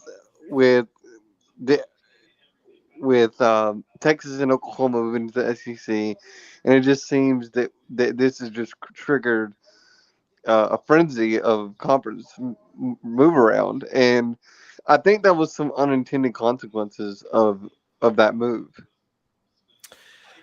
I think what I have seen in the last year of college sports, college football in particular, is nothing but unintended consequences of things. I think the transfer portal wound up with a bunch of unintended consequences. While I favor players being able to control their own destiny, there were a bunch of unfortunate unintended consequences because it wasn't managed properly. The transfer portal came into being right around the same time NIL came into being. Tomorrow's the 1-year anniversary of NIL being legal. And so the two are forever intertwined when they shouldn't be, when they really should be two separate things. The unintended consequences of NIL turned into schools having collectives, which I will tell you is I am 1,000% in favor of NIL, and I absolutely despise the collectives because they don't act in the purity of what NIL was intended to be. So I think we have seen, and a domino effect, I think, is a good way to put it. It is a domino effect, and it's hard to keep on top of. I saw someone earlier today say, "Man, I can't wait until September when we have actual games." And I thought that over the past couple of years, but I've come to the conclusion that nothing is ever going to happen in a vacuum again for the next 3 to 4 years until we've reached a new level of plateau with wherever everybody's going to wind up. Well, I agree with Mark in saying that we need some sort of a commissioner over the whole sport. Mm-hmm. And I think we should vote Mark in for that position. Mark's got my vote, but let me add to this. I have talked with college football coaches who are in favor of exactly that. Football having its own commissioner because its interests, its financial acuity, and what it means to the schools financially really is different than what the other sports do and how they are run. And I have talked to, in the last year, I've talked to no fewer than 6 college football coaches who advocate for the same thing. A couple of them have been willing to throw their name into the hat to be, it's only because they don't know Mark. I also think that we need a regulatory committee or something to deal with the issues like you just spoke about NIL and the transfer portal and all that. We need to have some sort of a regulation that when it comes to this, because or else this circus is never going to end. I agree with that. And Mark and I have talked about it extensively. We've talked about it over with my group where I've got a whole bunch of riders positioned across the country. And I'm fortunate with our group in that at our disposal, we also have a couple of contract lawyers and an NCAA compliance officer from a university at our disposal that we bounce stuff off of and go big picture conversation on. So let me get to what you're talking about. I agree. I think that the transfer portal to me had one big problem. There was no window to it. There is now. Obviously, you have May 1st to declare to be eligible for the next year for football. There wasn't that to begin with. It was like a 24/7 fast food place where you could just come and go as you wanted. And I had an issue with that. With regards to NIL and the regulation, the NCAA, and specifically Mark Emmert, failed at every possible juncture of that. They had years to see that this was going to happen. But Emmert was guilty of having so much hubris to think that he was going to win at the federal court system that he chose to do nothing. They had a chance to put regulation in place that would have been sweeping. The players would have gotten their money, they would have gotten their benefits, and everybody would have been okay because they were getting enough. But he was convinced he was going to win. And when the Supreme Court, who can't agree on their lunch orders, votes 9-0 against you and calls you a cartel, then you have lost in a big way. So what happens now, and I talked to Jay Billis about this, I want to say about 5-6 weeks ago, they're not, the NCAA doesn't worry about lawsuits now. They panic about lawsuits. They will sit and do nothing as opposed to run the risk of being sued. And so what they've done is they've gone to Congress saying we need national help. Well, look, I've studied politics all my life. I know it takes forever to get anything through Congress. And so now you have 29 states who have NIL legislation, which is all well and good, and they're all pretty similar. But then you have 22 that don't, that have nothing. Alabama actually rescinded its state NIL laws because the state legislature decided it was too confining in what we do in our recruiting. So they got rid of the law about 2 months ago. There should have been one national plan, and Mark Emmert, the NCAA in general, Mark Emmert specifically, is to blame for where we are right now with it. Hunter, anything else you've got for us?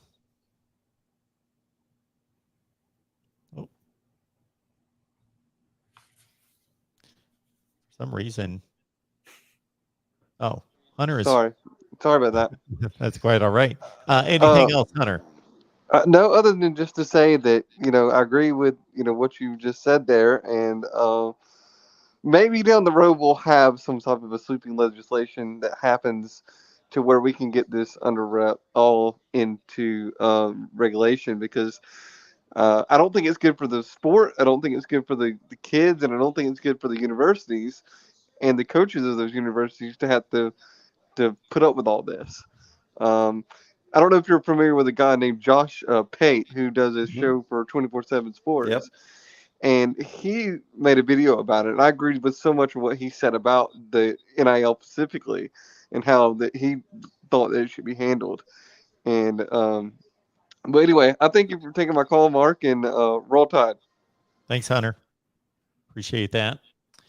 It's a great atmosphere down there, by the way, in Alabama. I've been to a game at Bryant-Denny. It's a great atmosphere. Yes, it's been a while for me, but about 20 years back, I was there covering the SEC. So now we got Bruce on the line. Bruce, can you tell us either who you root for or where you're calling from?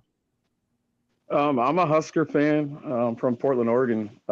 My question is, do you think Oregon or Oregon State will end up joining the Big Ten? And that's really all I got, man. I think Oregon, yes. I think Oregon will get to call its shot, and the most logical place for it is the Big Ten. Oregon State, look, we talked way at the beginning of this about travel partners and the necessity to move in lines of two. USC wasn't going to go without UCLA or another, another Pac-12 school. Oregon needs that other Pac-12 school. I don't know that Oregon State really brings a lot to the table, though. We're talking mostly football and basketball, obviously, and I don't know that Oregon State brings a lot to the table, certainly not in terms of being a media market, certainly not in terms of long-standing success. I could see Oregon moving with Washington more than I could them moving with Oregon State. All right, guys. Thanks a lot. I appreciate it. Thank you, Bruce. We also have Steve Dace has answered the call as well. Steve Dace with a tremendous Michigan podcast, so please join him there. And I'm fortunate enough to be there. Remick, we see that you're on the line. We'll bring you on as soon as we get Steve's initial comments. Remick, we'll let you jump on so you can ask questions of Steve and of Tony. Steve Dace, Michigan podcast. Steve, how you doing today? Steve, we've got you muted for some reason. There we go. Go right ahead. Or you've got yourself muted. Yes, because I'm a moron. Hey, Mark. How are you? Steve, how are you? I'm good, man. Just living through a world-changing event. How are you? Absolutely doing the same thing. So where do you start with all of this? How did it hit you? Were you expecting it? Because this was one of the moves that was suggested by many following Texas, Oklahoma at this point last summer. I did not expect it when the news broke. I was in the middle of work. I mentioned it to a couple of my employees who are also big sports fans of Big Ten teams. One is an Iowa grad, the other Wisconsin, and they were beyond stunned. And I think, there was a lot made last year about the commissioner of the SEC joining with, I've known Bob Bowlesby for a long time. As you know, Mark used to be involved in sports media, used to be my day job. He was the athletic director at the University of Iowa. I've known Bob Bowlesby for 20 years, the now retiring commissioner of the Big 12. And Bob is a very straight shooter, very no nonsense, no BSer at all. And so to be working arm to arm with the commissioner of the SEC and the AD at Notre Dame and a couple of others on this college football playoff expansion plan, announce it, and then like a couple of weeks later, it turns out that while he was working with you, the commissioner of the SEC was getting ready to raid your cornerstones and deconstruct your league. Well, Jim Delaney created modern college administrator ruthlessness. I mean, if you know the story of where the Big Ten Network came from, he didn't like his negotiations with ESPN, thought they were lowballing him. They told him, hey, go form your own, what are you going to do, form your own network? And he's like, you know what? Maybe I will. And he did. And everybody said it wouldn't work. And now here we are. It changed the landscape of college sports.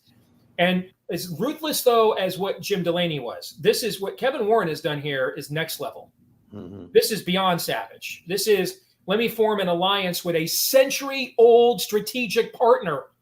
All right, the Big Ten and the Pac-10 and now 12 have been strategic partners. They formed when the College Football Association was formed in the 80s after the Supreme Court opinion that deregulated television. They did their own thing. They have been de facto co-conferences our entire lives. Mm-hmm.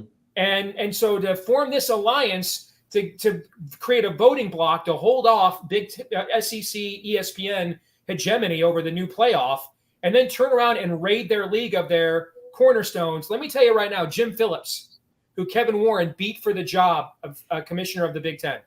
Jim Phillips, the longtime AD at Northwestern. A lot of people thought that was Jim Delaney's handpicked choice to be a successor, and the league went with Kevin Warren instead. And Phillips is now the head of the ACC. Dude, look both ways for you cross the street, bro. That would be my advice, because I got to imagine the conversations even before the Big Ten calls. Remember, Mark, Delaney wanted to destabilize the Big Ten or the ACC in the last round of expansion. The goal was to bring in, that's why Maryland was brought in, to bring in Virginia, to bring in North Carolina, to bring in Georgia Tech, these other elite AAU academic universities that are, and expand the footprint. And then the ACC got enough money that then brought in Miami and some others that it didn't do that.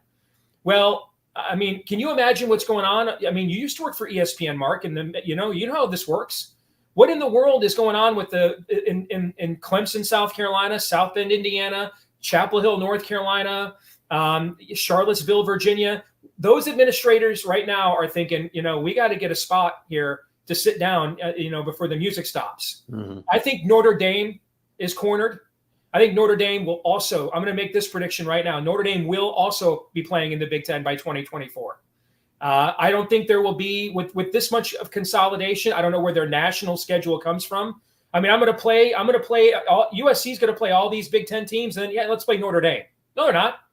Yeah, I mean, so where is their schedule going to come from? I think the minimum of how this turns out is that long rumored 4 super conferences. That will be the least stabilizing outcome of this. At this point, that seemed like a year ago to be like, wow, that would be earth shaking. I would pray for that now. That'll be the least amount of existential levels of change we see. More than likely, you're looking at an AFC NFC with the SEC and the Big Ten, and there will still be all these universities playing because you got to have TV revenue and inventory. So they're going to want MAC games and these other games, but they will absolutely be playing like a different sport. They're cannon fodder now. They will officially be cannon fodder later. And I think the big decision that's going on right now in places like Eugene, Oregon, is, where they have all the Nike money, Stanford, which may have the largest endowment on planet Earth. I think those two places right now are deciding, where are we better off? Are we better off having a co-conference with what's left of the Big 12 and to make up for it in volume and essentially just own the space west of the Rockies? Or are we better off calling the Big Ten and say, why don't you, hey, the SEC got to 16 before you did. Why don't you get to 20 before they do? And I don't know the answer to that. I don't know all the numbers. That's not my thing. But I'm pretty confident that those are the conversations happening in Palo Alto and Eugene and Seattle, Washington right now. So unless Tony's got something for you, I've got one thing, and then we'll bring on a caller. Don't know how much time you have, but certainly we cherish every second, Steve, so jump off whenever you need to. Okay. But does culture and academics, when talking about some of these future moves that seem to be, I don't know if anything's logical at this point, but would prove to possibly be the next steps, does culture, academics get in the way of the money grabs that you're talking about and survival? It depends. First of all, UCLA and USC are elite academic institutions. And so they fit in with the Big Ten. I mean, that's why there's been this alliance. That a lot of these Pac-12 schools are, Cal Berkeley is obviously one of the great public universities in the world. So that's why this was always such a strategic alliance, is because this was a consortium of conferences here, these two, that really took student athletes seriously. Stanford's a top 5 university in the entire continent. So academically, USC, this isn't bringing in Nebraska, which couldn't qualify to join the AAU, is ranked somewhere in the 180s as a university. Academically, these guys more than compete. They'll be in the top 3rd academically of Big Ten universities day one. You look at culturally, I just was looking at a demographic study before I logged on, that there are actually more Big Ten alums that live in Los Angeles and San Francisco than Chicago. Okay. So I don't think that will be an issue. Do I think there's a huge market for, I heard Sean Farnham say this on the radio, the UCLA former basketball player. What's the market for Northwestern UCLA basketball on a Thursday night? There won't be one. But what the hell is the market for UCLA Oregon State basketball on a Thursday night? There's not one of those either. So you might as well make $120 million a year while you're not having a market, So I don't think that really changes things too much. I don't know the academic profiles of Washington and Oregon, how they fit in. Obviously, Stanford would fit in. And if you're going to do 2 more, if you're the Big Ten and it's Notre Dame and Stanford, maybe you call it a day right there and say, we've got our 18. We have 2 private universities, or 3 now, with USC and Northwestern. So we've got 4 of those. People with traditional ties. There's a lot more traditional ties between, say, Notre Dame and USC and Stanford than there is, if you brought in Washington into that group. And maybe you call it a day and say, why, what's the point of splitting 500 million, 20 ways when we can split 480 million 18 ways, right? I don't know, but the game has changed for sure. And I think we're going to debate, for the rest of our lives, whether it had to or not. I think COVID, it has changed a lot of this, the hole that it put a lot of these universities in with the decisions that they were making to try not play with fans, things of that nature. And then you have a recession right after that, Mark. So we go from COVID to, we're on the brink of a recession right now. We'll likely have one in the next quarter. And then inevitably, I can't pay my bills. If I'm UCLA, I'm 62. A good buddy of mine is a high-ranking official at UCLA within their athletic department. And he just put it to me plainly in an email. We're $62 million in the hole, man. It's actually $100 million now. Is it 100 million? Yeah. Yep. It's up to 100 million. So there won't be, this won't be Chip Brown put out a report that Texas is going to join the Pac-10 tomorrow, and ESPN comes in and says, "Oh snap, we don't want Fox to get that. So let us give them the Longhorn Network and try to hold on and keep Texas in the Big 12." There's no angel donor left. All that took place pre-cut the cord. These large linear networks are not sitting on piles of cash any longer. So this is it. I don't know, where the angel donor, the Miss Havisham, comes in here at the last minute to restore sanity and stop this from happening. And I'll just say this: I don't want this to happen. I'm not a fan of this. I know how this will end. I'm getting to be 50 years old in a couple of years. I don't want to learn TikTok. I don't want to learn Instagram. Okay. I love tradition. I miss the old 9 bowl games on New Year's Day pre-BCS. Right. I'd go back to that if it was up to me. All right. I'm a Gran Torino college football fan. That's where I'm at. I am not a fan of this, but I also am not into magical thinking. And this is the world in which we live now. And it's hard to turn down the opportunity to become solvent overnight. I think that's one of the things that we were talking about earlier is the only reason for this move is financial. There is really nothing else compelling it. You have to wonder, while, everyone who follows college football felt the earth was shaking last year with Texas and Oklahoma leaving, and then who's going to replace them? Is the Big 12 going to survive? And then the Big 12, and there was all this adjustments. And Kliavkoff stood pat and said, we don't need to expand the Pac-12. Mm-hmm. And I got it. I understood it, because when you look at the teams that would have been viable, that qualify for the Pac-12 academically, again, going back to what we said earlier, the Pac-12 has a statute that you must be a Carnegie Tier 1 academic research school. The pickings were relatively slim. I think I had put together a thought that they could have Houston, SMU, Rice, and I don't even know who the fourth one was.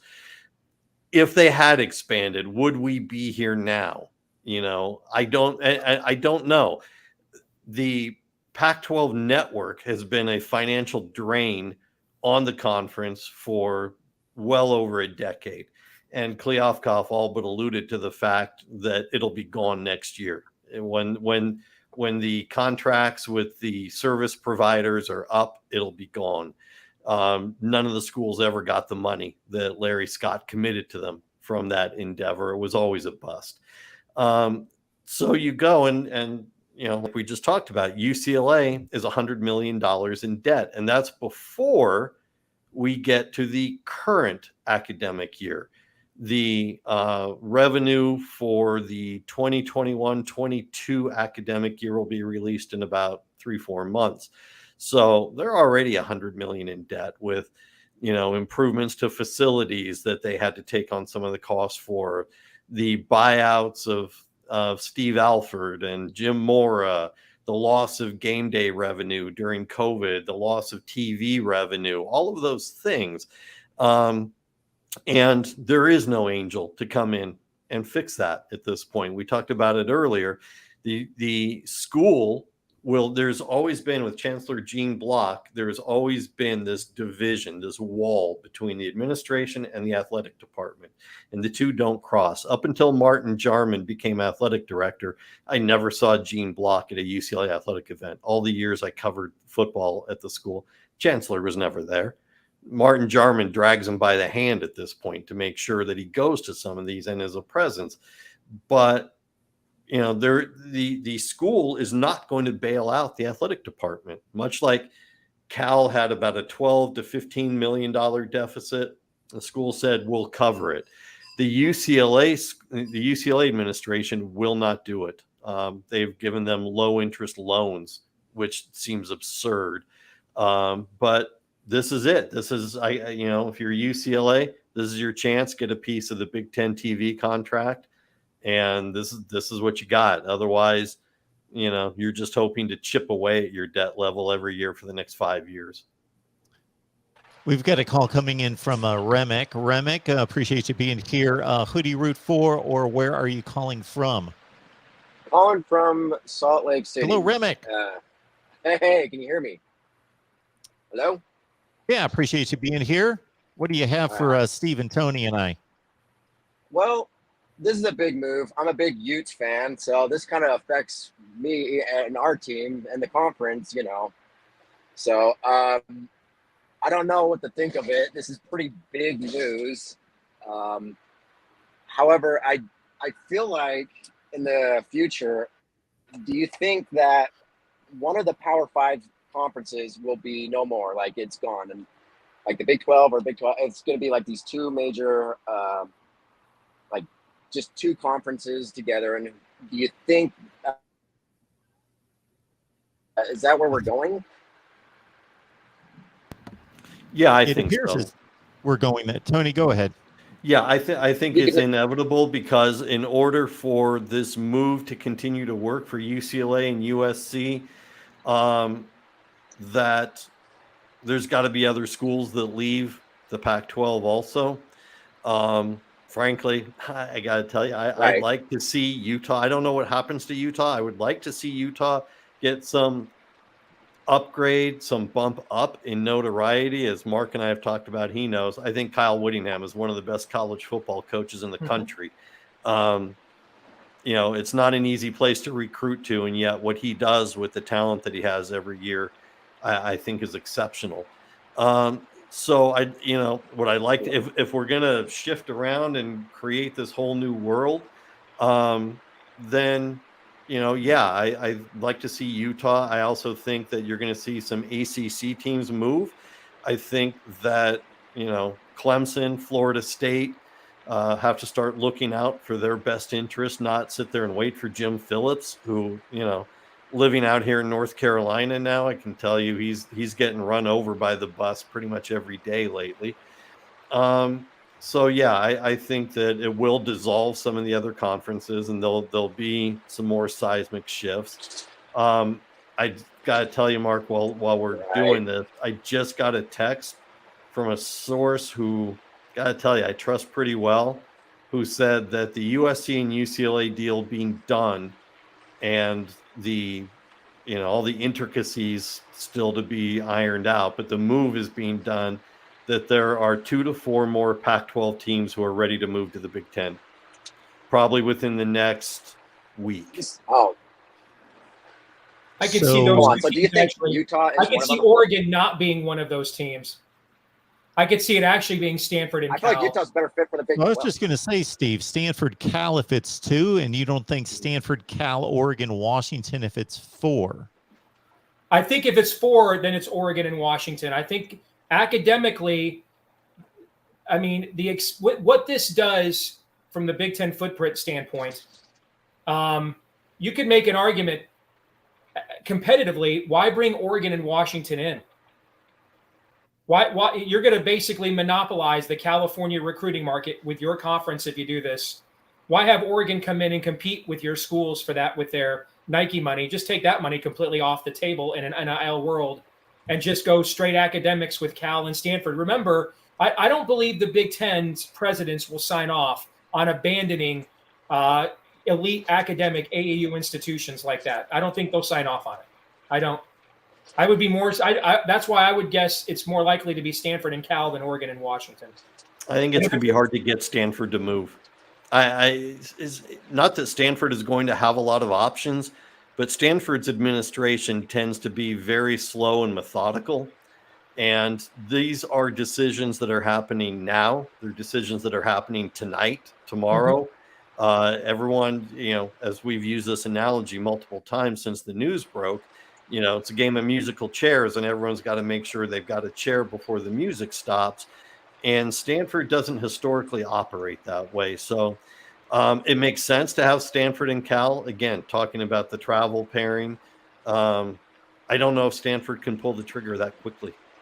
I don't know. See, when the old Big 12 was formed, the reason that Baylor was included, Now, it's since become an athletic powerhouse, obviously, in multiple sports. But the reason it was originally included when it was in one of its worst periods in the history of its football program and was really irrelevant in every other sport is because a lot of prominent members of the Texas state legislature, including the governor of the time, were Baylor grads. And so you get into the internal political mechanisms here, all right? And so I don't know the answer to this. I don't know, in the state of Washington, how many members of the legislature are Cougars? Are they going to sit there and just sign off on Washington State getting left behind while Washington goes on and moves in? See what I'm saying? Those are all going to be considerations. That's another reason why I said Stanford and Cal, similar to UCLA and USC, they're linked together as rivals, similar academic profiles. They fit exactly what the Big Ten is about. We already mentioned San Francisco. There are more Big Ten alums that live in the San Francisco area than in Chicago or Detroit.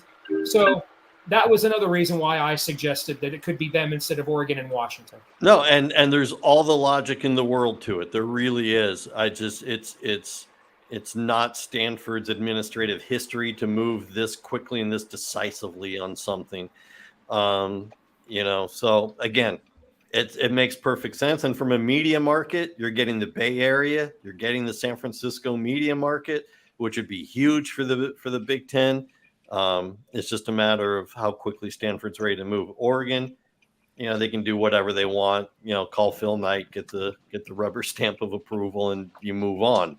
But look, from the message I just got, there will be 2 to 4 more teams moving by the end of next week. All right. So Can I chime in? Earlier, I'm sorry. What's that, Remick? I just said, can I chime in for a second? Absolutely. So if it's the 4 teams, I can see that, just randomly Stanford, Cal, Oregon, and Washington. And because Utah left its rival, BYU, in the Mountain West back in the day, we didn't have a rival going into the Pac-12. We were just the lone sum, right? And they were trying to make Colorado and Utah a rival, which it's not really. If anything, it's Oregon and Utah, or USC and Utah.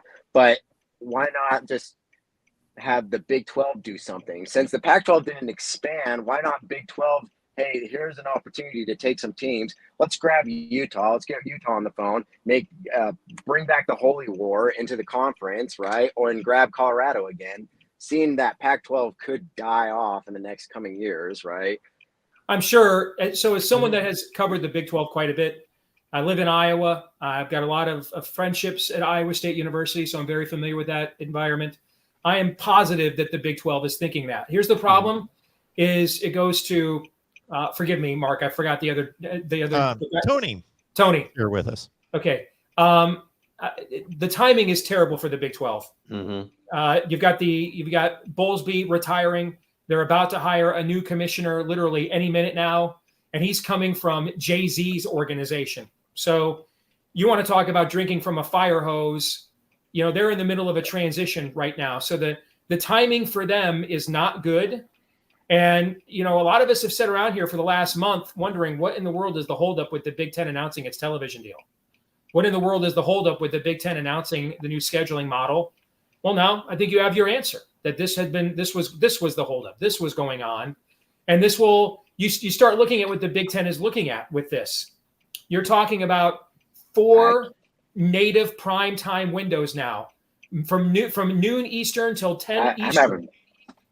They will have, and that will be spread over several networks. And I'm going to guess one of them won't be ESPN.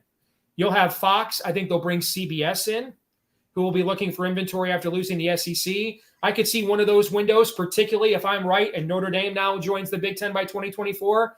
That's part of it as well. There's one of those windows is on NBC after the Notre Dame game. And then, of course, you have a 10 o'clock game late on the West Coast. We're talking about really a printing press here. The question is what's the grief to profit ratio? And in the end, is it good and healthy for the sport overall? And I suspect it's not, but I also am not sure if it's because, like I told you guys a few minutes ago, I'm the Gran Torino college football fan now. Okay. So it might be great for the sport. It may just not be good for me. Okay. I think it's going to be good for some schools, and it's going to be good for the Big Ten Conference. I don't think it's going to be good for the game overall. No. Yeah. Yeah, and we talked about this, Steve, before you jumped on, and I got to think you're in the same boat, but I'll let you speak for yourself. This obviously would all be handled much differently if there was somebody overseeing the entire sport, Absolutely. like a commissioner that's looking out for the best interests of the entire sport and not just a conference or a particular school. It's a completely different structure than what we see in the NFL and the professional sports, where the greater good is taken into account. Correct. And what's happened here, we've always had NIL. It was just under the table. Okay. It was a $500 handshake from the booster, and come by my car lot, sign a few autographs, and maybe test drive one of those things off my lot for a semester. Okay. I mean, that's typically what it was. All right. And this is what the whole Jimbo Fisher, Nick Saban thing was about. What's happened in the last year is two events have occurred that kind of took this the honor among thieves.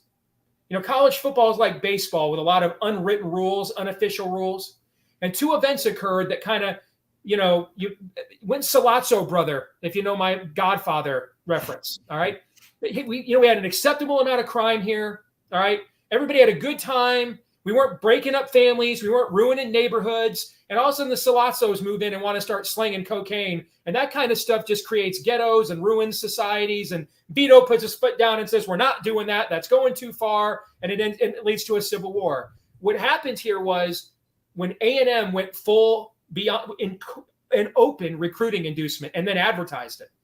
And that's what Nick Saban was complaining about. That's when Ryan Day's telling his boosters, I'm going to need like $13 million to hold this recruiting class together. Because it's now out in the open. Everybody, it's the number one factor in recruiting this cycle is NIL, number one. And so the under the table stuff now is way over the table. That's number one. And so that unwritten rule is gone. And so now you've got this massive emerging market with this huge underserved and underpaid labor force that is now all saying, all right, dude, my turn. Okay, that's just simple market economics. The other is when the SEC turned right around after announcing the playoff expansion and raided Oklahoma and Texas because, it was poor or something. Okay. And when they did that, I think that's when whatever, we didn't really have a union here. It was more of a confederacy of these conferences loosely affiliated. All right. But realizing there was mutually assured destruction if you went too far and stepping to the other. And when they did that, though, I think that put us to DEFCON 1. It used to be in college football, the old motto from War Games, the movie when we were kids, the only way to win a nuclear war is not to play. And all of a sudden, the SEC launched a first strike. And everybody else, particularly there in suburban Chicago, decided, you know what? We're sitting here on quite an armory of weapons of mass destruction ourselves. Why are we just sitting here taking it? Why are we letting ESPN, SEC just completely take control of the sport? Why are we letting them expand the playoff in the ESPN exclusive negotiating window? So they're going to determine what teams get in with their coverage. They're going to televise all the games. That would be like if the Democrats allowed Fox News to have total control over broadcasting elections, or the Republicans said, yes, MSNBC be the only network that covers politics in America. You're not going to do that. All right. And so when the SEC did that, when they launched a first strike, that's when they went to DEFCON 1 there in suburban Chicago. And this is going to play itself out now, guys. I mean, we thought this was going to be the guns of August, a real quick war, temper tantrum. No, we're going to be sitting here in 3 or 4 years in trenches still lobbing mustard gas at each other. This thing's going on for a while. This is the alignment to end all alignments. That's what's happening here. And before we allow Tony to take his parting shot, and Tony, we appreciate you being here for a long, long time. Oh, sure. There's going to come a tipping point in regards to mathematics here, because if we're talking about 2 teams leaving for the Big Ten, or we're talking about 4 from the Pac-12, then it becomes, okay, the Pac-12 is done, and the rest of those are just scurrying to the Mountain West or the Big 12, wherever they can survive. Hopefully for them, they're looking for the Big 12 to maintain Power 5 status, but then those moves are going to determine whether we stay with most likely a 4-team or 4-conference structure at the most, or it becomes this super mega duper 2 versus, the world, the SEC and the Big Ten. All right, Tony, anything else today? Yeah, look, I mean, this was a shocker. I don't think anyone saw this coming today, this week, even before this season. This was a stunner. It's not the end of it. It's going to be ugly because it's going to be complicated. And you're going to see, I'm going to warn everyone, you're going to see in the digital media day, you're going to see tons of headlines that say this and say that. And I'm going to say about, at least a third of them are going to be wrong.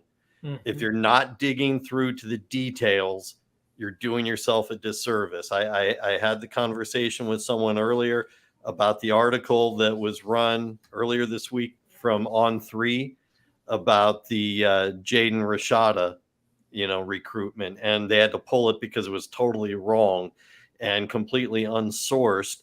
And yet you go on social media and you still see all the memes with people thinking Jaden Rashada is getting $9 million when there is no such deal. There is no such agreement. So I'm going to urge people, dig deep for the details because it's going to be complicated. This is not going to be an easy move for UCLA. It'll be slightly easier for USC being a private school. And it's not the end. Look, Pac-12 Media Days is in 2 weeks. This is going to be really awkward. It was a bad time for me to move out of California, apparently. And Tony, at first sight, it's difficult to decipher what's ridiculous anymore. That used to be easy. You could say, okay, well, that's not going to happen. That's ridiculous. Okay, let's get down to the 3 or 4 logical solutions or ways this could go. Well, now it's who knows. Now the absurd can be true just as long as it can be backed up. Dig for the facts, dig for the details. That's where you're going to find your truth, because there's going to be a lot more going on before the season even starts.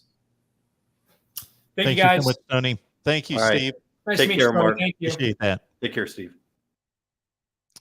All right. Then there was one here at the Voice of College Football. So just tremendous input coming in from Steve Day's Michigan podcast, Tony Siracusa, Last Word on College Football, and of course, leading the way for our coverage, our USC guy, Matt Zemek from Trojans Wire. The lines are open if you would like to discuss seismic changes in the landscape of college football. And I made the comment a million times at this point last year that I had never seen anything the scope of Texas, Oklahoma to the SEC, and pointed out the number of reasons why those additions to the SEC, which put the Big 12 at that point in a vulnerable state, why they were so much more cataclysmic to the sport and huge in power structure than Nebraska and Colorado and Texas A&M and Missouri and Maryland and Rutgers from the past 12 to 14 years. And now we see something that even exceeds that, because it's basically changing the Pac-12, morphing it into something that's going to be a group of 5 conference, if that. And then there's so much more that could take place that we've just covered over the last 10 or 15 minutes in particular. We got a call coming in from Matthew. How you doing today? Hey, I'm good. How are you? Can you hear me? Yeah, I got you, Matthew. So I'm calling in from Lincoln, Nebraska. I know we were talking earlier about, the musical chairs, you don't want to be left out. It got me thinking, is there someone with a chair right now that you think could get left out, like a Vanderbilt or, unfortunately, a team like Nebraska, who hasn't exactly really held up its end of the bargain, joining the Big Ten?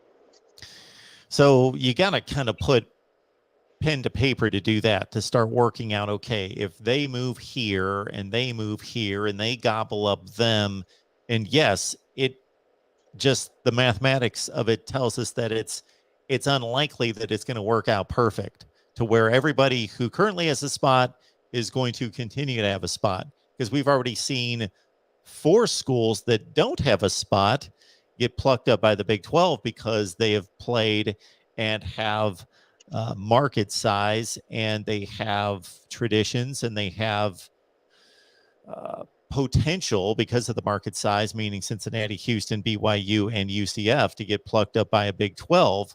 This may leave an Arizona or an Arizona State on the sideline eventually, which seems unthinkable, or Oregon State, especially if Oregon leaves, goes to the Big 10, or gets plucked up by the Big 12, and Oregon State doesn't have a partner and they're just kind of left out. This could prove to be a good move or series of moves for the Mountain West. But yes, just the mathematics tell us it's unlikely that there aren't going to be casualties. And you know, you look at other sports as well. You know, you look at a team like Vanderbilt where, you know, they're not exactly that great or known for their football or basketball, but you know, the SEC is known for their baseball, and that's where they hold their own.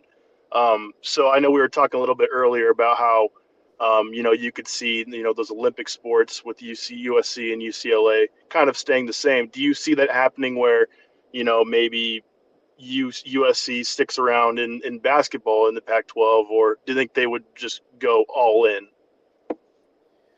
So we had a couple people comment in the chat that CBS Sports, and I can't confirm this because I didn't find it, that the Pac-12 move or the USC UCLA move is going to be strictly a football and basketball, probably men's and women's scenario. I don't know what the Pac-12 would do in response to that. I don't know. Certainly the Pac-12 is going to be and is upset beyond belief, just like the Big 12 in response to Texas, Oklahoma. So I don't know if they would say, you need to completely leave. If you're leaving, we're not keeping your Olympic sports. We're not doing anything. Or if there's enough leverage there that even though with grit teeth, they would say, okay, well, we're going to keep all these other sports because that maintains all these other sports in our conference. And even though we hate it and we despise you for sticking around in these other sports, we kind of need you at a minimal contribution, if you follow me there. So I don't know if that answers your question there. In terms of Vanderbilt, I don't know at what point the SEC looks at that situation and thinks, okay, they give us all these other sports. Baseball strong. I don't know what they're strong in otherwise, but of course they're a great academic institution, so we can always kind of point at them and they help us in regards to lifting our academic standards and reputation and metrics. But at the same time, the SEC with all these powerhouses all over the place, and then there's this stadium with 24,000 people in every Saturday, and nobody inside. You know, it's in a major American market that's growing by leaps and bounds in Nashville, but nobody cares about Vanderbilt. That if they're not giving us anything and this continues to be a power struggle of football powers, I don't know if the SEC would make that move and say, you know what, Vandy, go run off to the Sun Belt. Yeah, I mean, it's just going to be a crazy time. I think that's all I got for you, but I appreciate you having me on. Sure. Thank you, Matt. All right. What a day, folks, here at the Voice of College Football. And what I had scheduled to do today, if you caught the notification, was at 6 o'clock Eastern time to come on here live, hold a call-in show, and run down my Big Ten scheduling model that was taken from the template of the 3-5-5 model from the ACC. That's what I was going to do. And so that's been blown to smithereens. I can still go through the exercise, but it would be here for all of what? What are we looking at? 2022 and 23 for the Big Ten? I don't think they're going to tear up the conference just to tear it up again 2 years later. So I guess we'll have to look for another exercise to run through this evening. If we do a 6 p.m., we're already at 5. So we've already done, yes, Falconer X. Thank you so much for the super sticker, by the way, Falconer X. But yes, that exercise is out the window. The other one that I went into, and again, this pretty much changes this exercise as well. But it is fascinating to look at previous seasons. Go to 2021. I went through 20, 19, 18, 17. I went all the way back through 15, and I would love to keep going. And I laid out the bowl structure of where the teams would have placed if we were back to the pre-BCS bowl structure.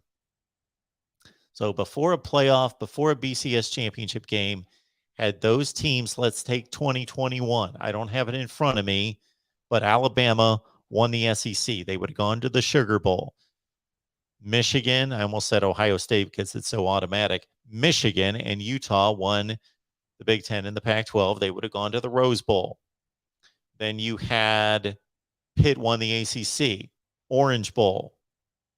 I know Big 12 fans, I'm going against what it was years and years ago, but stay with me.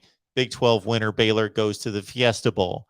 And then you take the other top 12 and you fill out the New Year's 6 brackets and bowls with the top 12 in the country.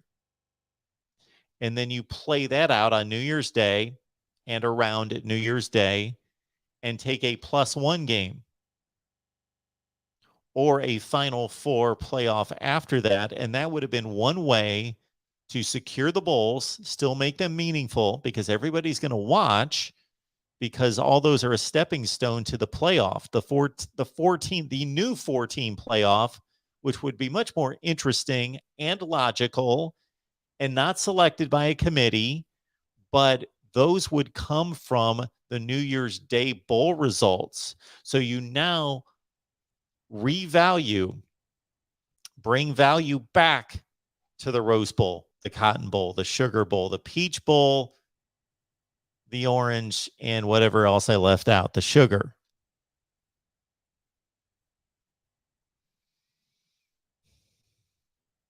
I was going to go with that. That was going to be tomorrow night's look at a +1 and a +4 year by year and what that would have looked like. I think that's phenomenal discussion right there. But with this situation, now we're going to have to look at what is next in college football. What are these conferences going to look like in a year, 2 years, 5 years? What is it going to look like? So Tony got the report. 2 from the Pac-12, possibly 4. I don't think there's any question. I've got to think that if it's 2, based on what I know and based on what I soaked up from both Tony and Steve, that if those 2 are Stanford and Cal, and then it gets stretches to 4 and the Big Ten explodes up to 18 teams. No, they're already at 16. They explode up to 20, and it's Washington, Oregon, Cal, Stanford. Now we've got a Pac-12 situation that is now, as I block this bot from the chat, we are now down to, if those 4 get plucked up by the Big Ten, we are down to Oregon State, Washington State, Arizona State, Utah, Colorado. My guess in that scenario is that Utah and Colorado are extremely attractive for the Big 12. Maybe the Big 12 goes after Utah and Colorado. Geographically, Colorado's already been in the Big 12. Utah's a strong football power that could be very attractive to the Big 12. I don't know that the Big 12 is going to mess around with the Arizona schools or Washington State, Oregon State. If they can pluck up Utah and Colorado and sit pretty with 16, then they stabilize their situation, improve their football brand with Utah.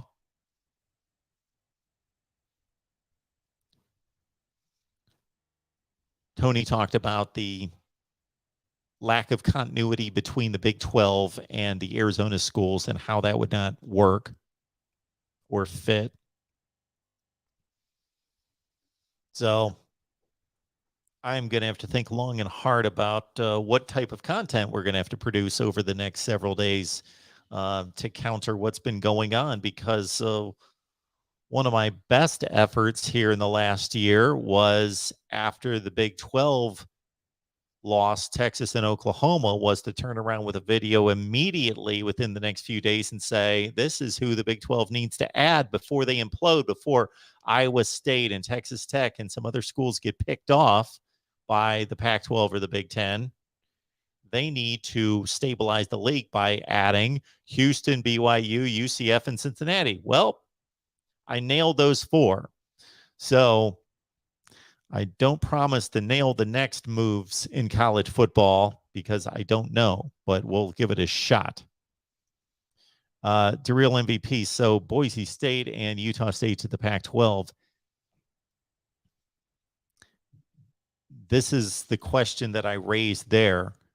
This means it's going to be an internal war between the common man, I will say, and the football contingent, the sports contingent within these institutions, and the academic and cultural side of it. Now, I don't know what the culture fit is, Boise State, Utah State to the Pac-12, but I know that there's not an academic fit based on everything I've gathered, that those are not academic institutions at the level that the Pac-12. But if these conferences are going to lose out on money and they're going to be downgraded to group of 5 level conferences, maybe they throw their standards out the window. But on the other side, Tony Altimore is a strategist and consultant that we had on our West Virginia show a couple weeks ago. And he's going to be joining me. He has said, Mark, I will come on anytime you'd like. And we have shown his decks, if you guys remember, where he's done all sorts of research regarding fan bases and other metrics around college football. He has said that these endowments, and I've seen this elsewhere, that these endowments for schools like Cal and Stanford are so ridiculously large that they make a football budget look like, change in the piggy bank, and that those relationships aren't going to be compromised for schools of a Pac-12 status to integrate with lesser academic institutions. These bots are going strong today. They must see that we had over 800 on the line. So appreciate everybody being here at the Voice of College Football. And yes, I need to go into the laboratory and work on some things. And they're just going to be much different things that I anticipated earlier, because I was going to start my predictions as well. I was going to map out the entire season and deliver predictions, which, of course, I'm guessing we're still playing a 2022 college football season. And we will deliver predictions here. We usually like to do that, and my nature is to do that the night before the season starts, because I want to wait until the very last second to pull the trigger on my predictions. But we want to get them out early, so I'll review the season, and there's a ton of things going on in my life right now. Good things, not negative things, but generally good things that are pulling at my time. And if you could see behind that, you would see a mess, because there's all sorts of changes going on. So I've got to navigate the professional with the personal, with the logistical, and all the rest of it. But we're going to we will deliver content. Yes, brainstorm. I will be brainstorming. South Florida Noel, appreciate you being here. All right. Thank you, One Scoop John. Appreciate you being here. As One Scoop and others had reminded us today, One Scoop John did, and Eric did earlier. We appreciate you for doing that. We've got a Patreon with a Discord. We've got Discord, which means you can chat college football all the time. This can be your life, 24/7, 365, or whenever you find time. It doesn't have to be when I come on live. You can talk college football whenever you'd like. So basically, absolutely, Tim. My best viewed videos last year, besides a few game recaps like Ohio State, Michigan, of course, were all the Lincoln Riley Oklahoma, Texas, Brian Kelly business. All that stuff gets you guys fired up for sure. And that's what people are searching online. But please go to Patreon. And the link's in the chat right there. Go to Patreon. And that is the link right there to sign up for our Discord. So if you sign up there on Patreon, I will get you your link to Discord.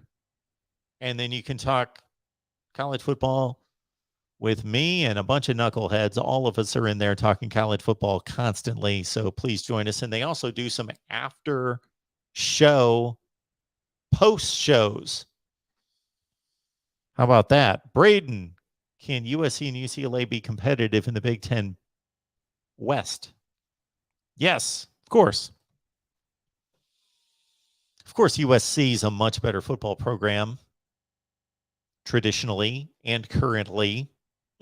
Currently, I'm not going to say much better than UCLA, but I think everyone's understanding of the football prowess of USC and UCLA. USC, top 5 all-time range. UCLA, more like top 20 all-time.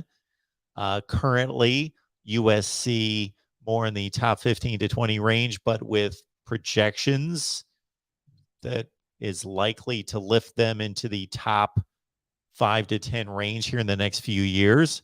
UCLA, we have yet to see any movement out of UCLA, even though they had a better season last year. But this could improve, in particular, UCLA's recruiting. This could actually improve UCLA's recruiting. All right. Appreciate you all being here. Bruce, thanks so much for joining Discord.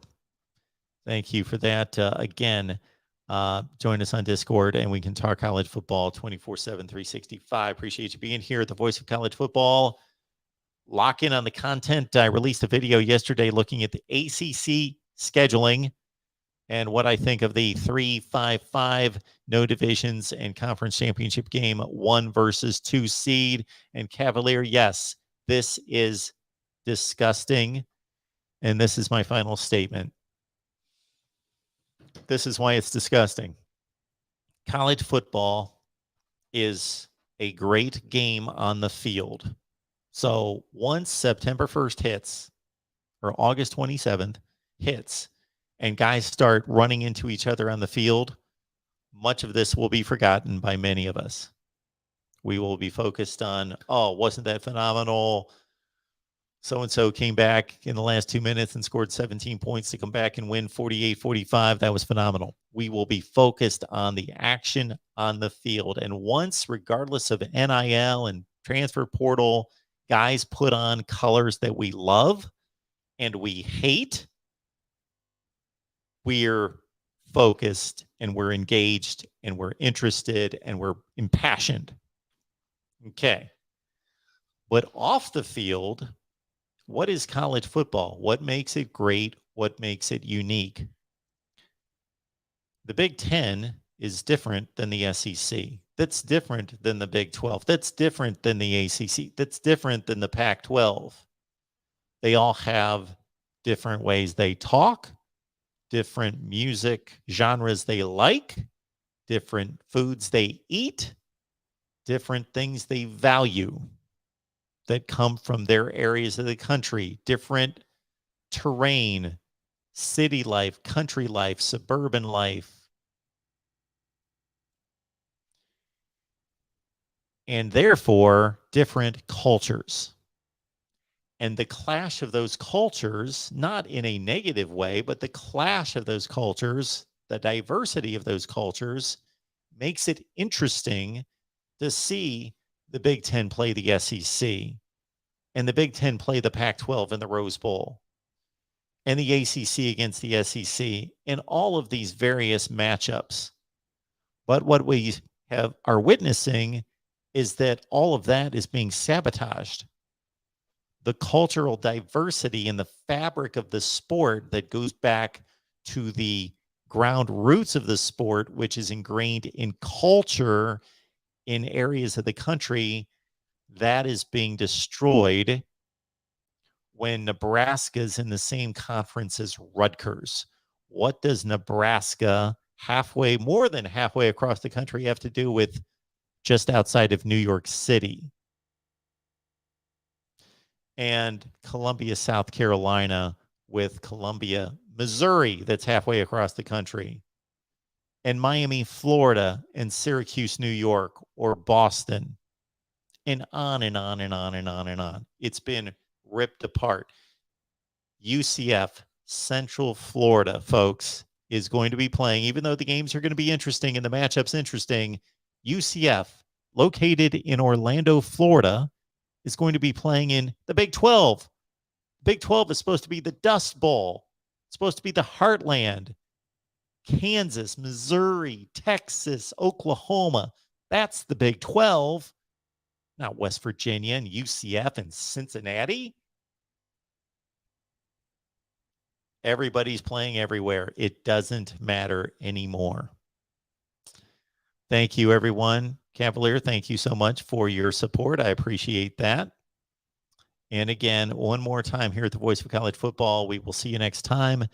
And we've got a Miami show lined up for tonight at 8 o'clock Eastern time. And then we also have a call-in show coming up Friday night after our West Virginia show. West Virginia at 8 Eastern on Friday. Then we've got a call-in show at 9 Eastern on Friday night.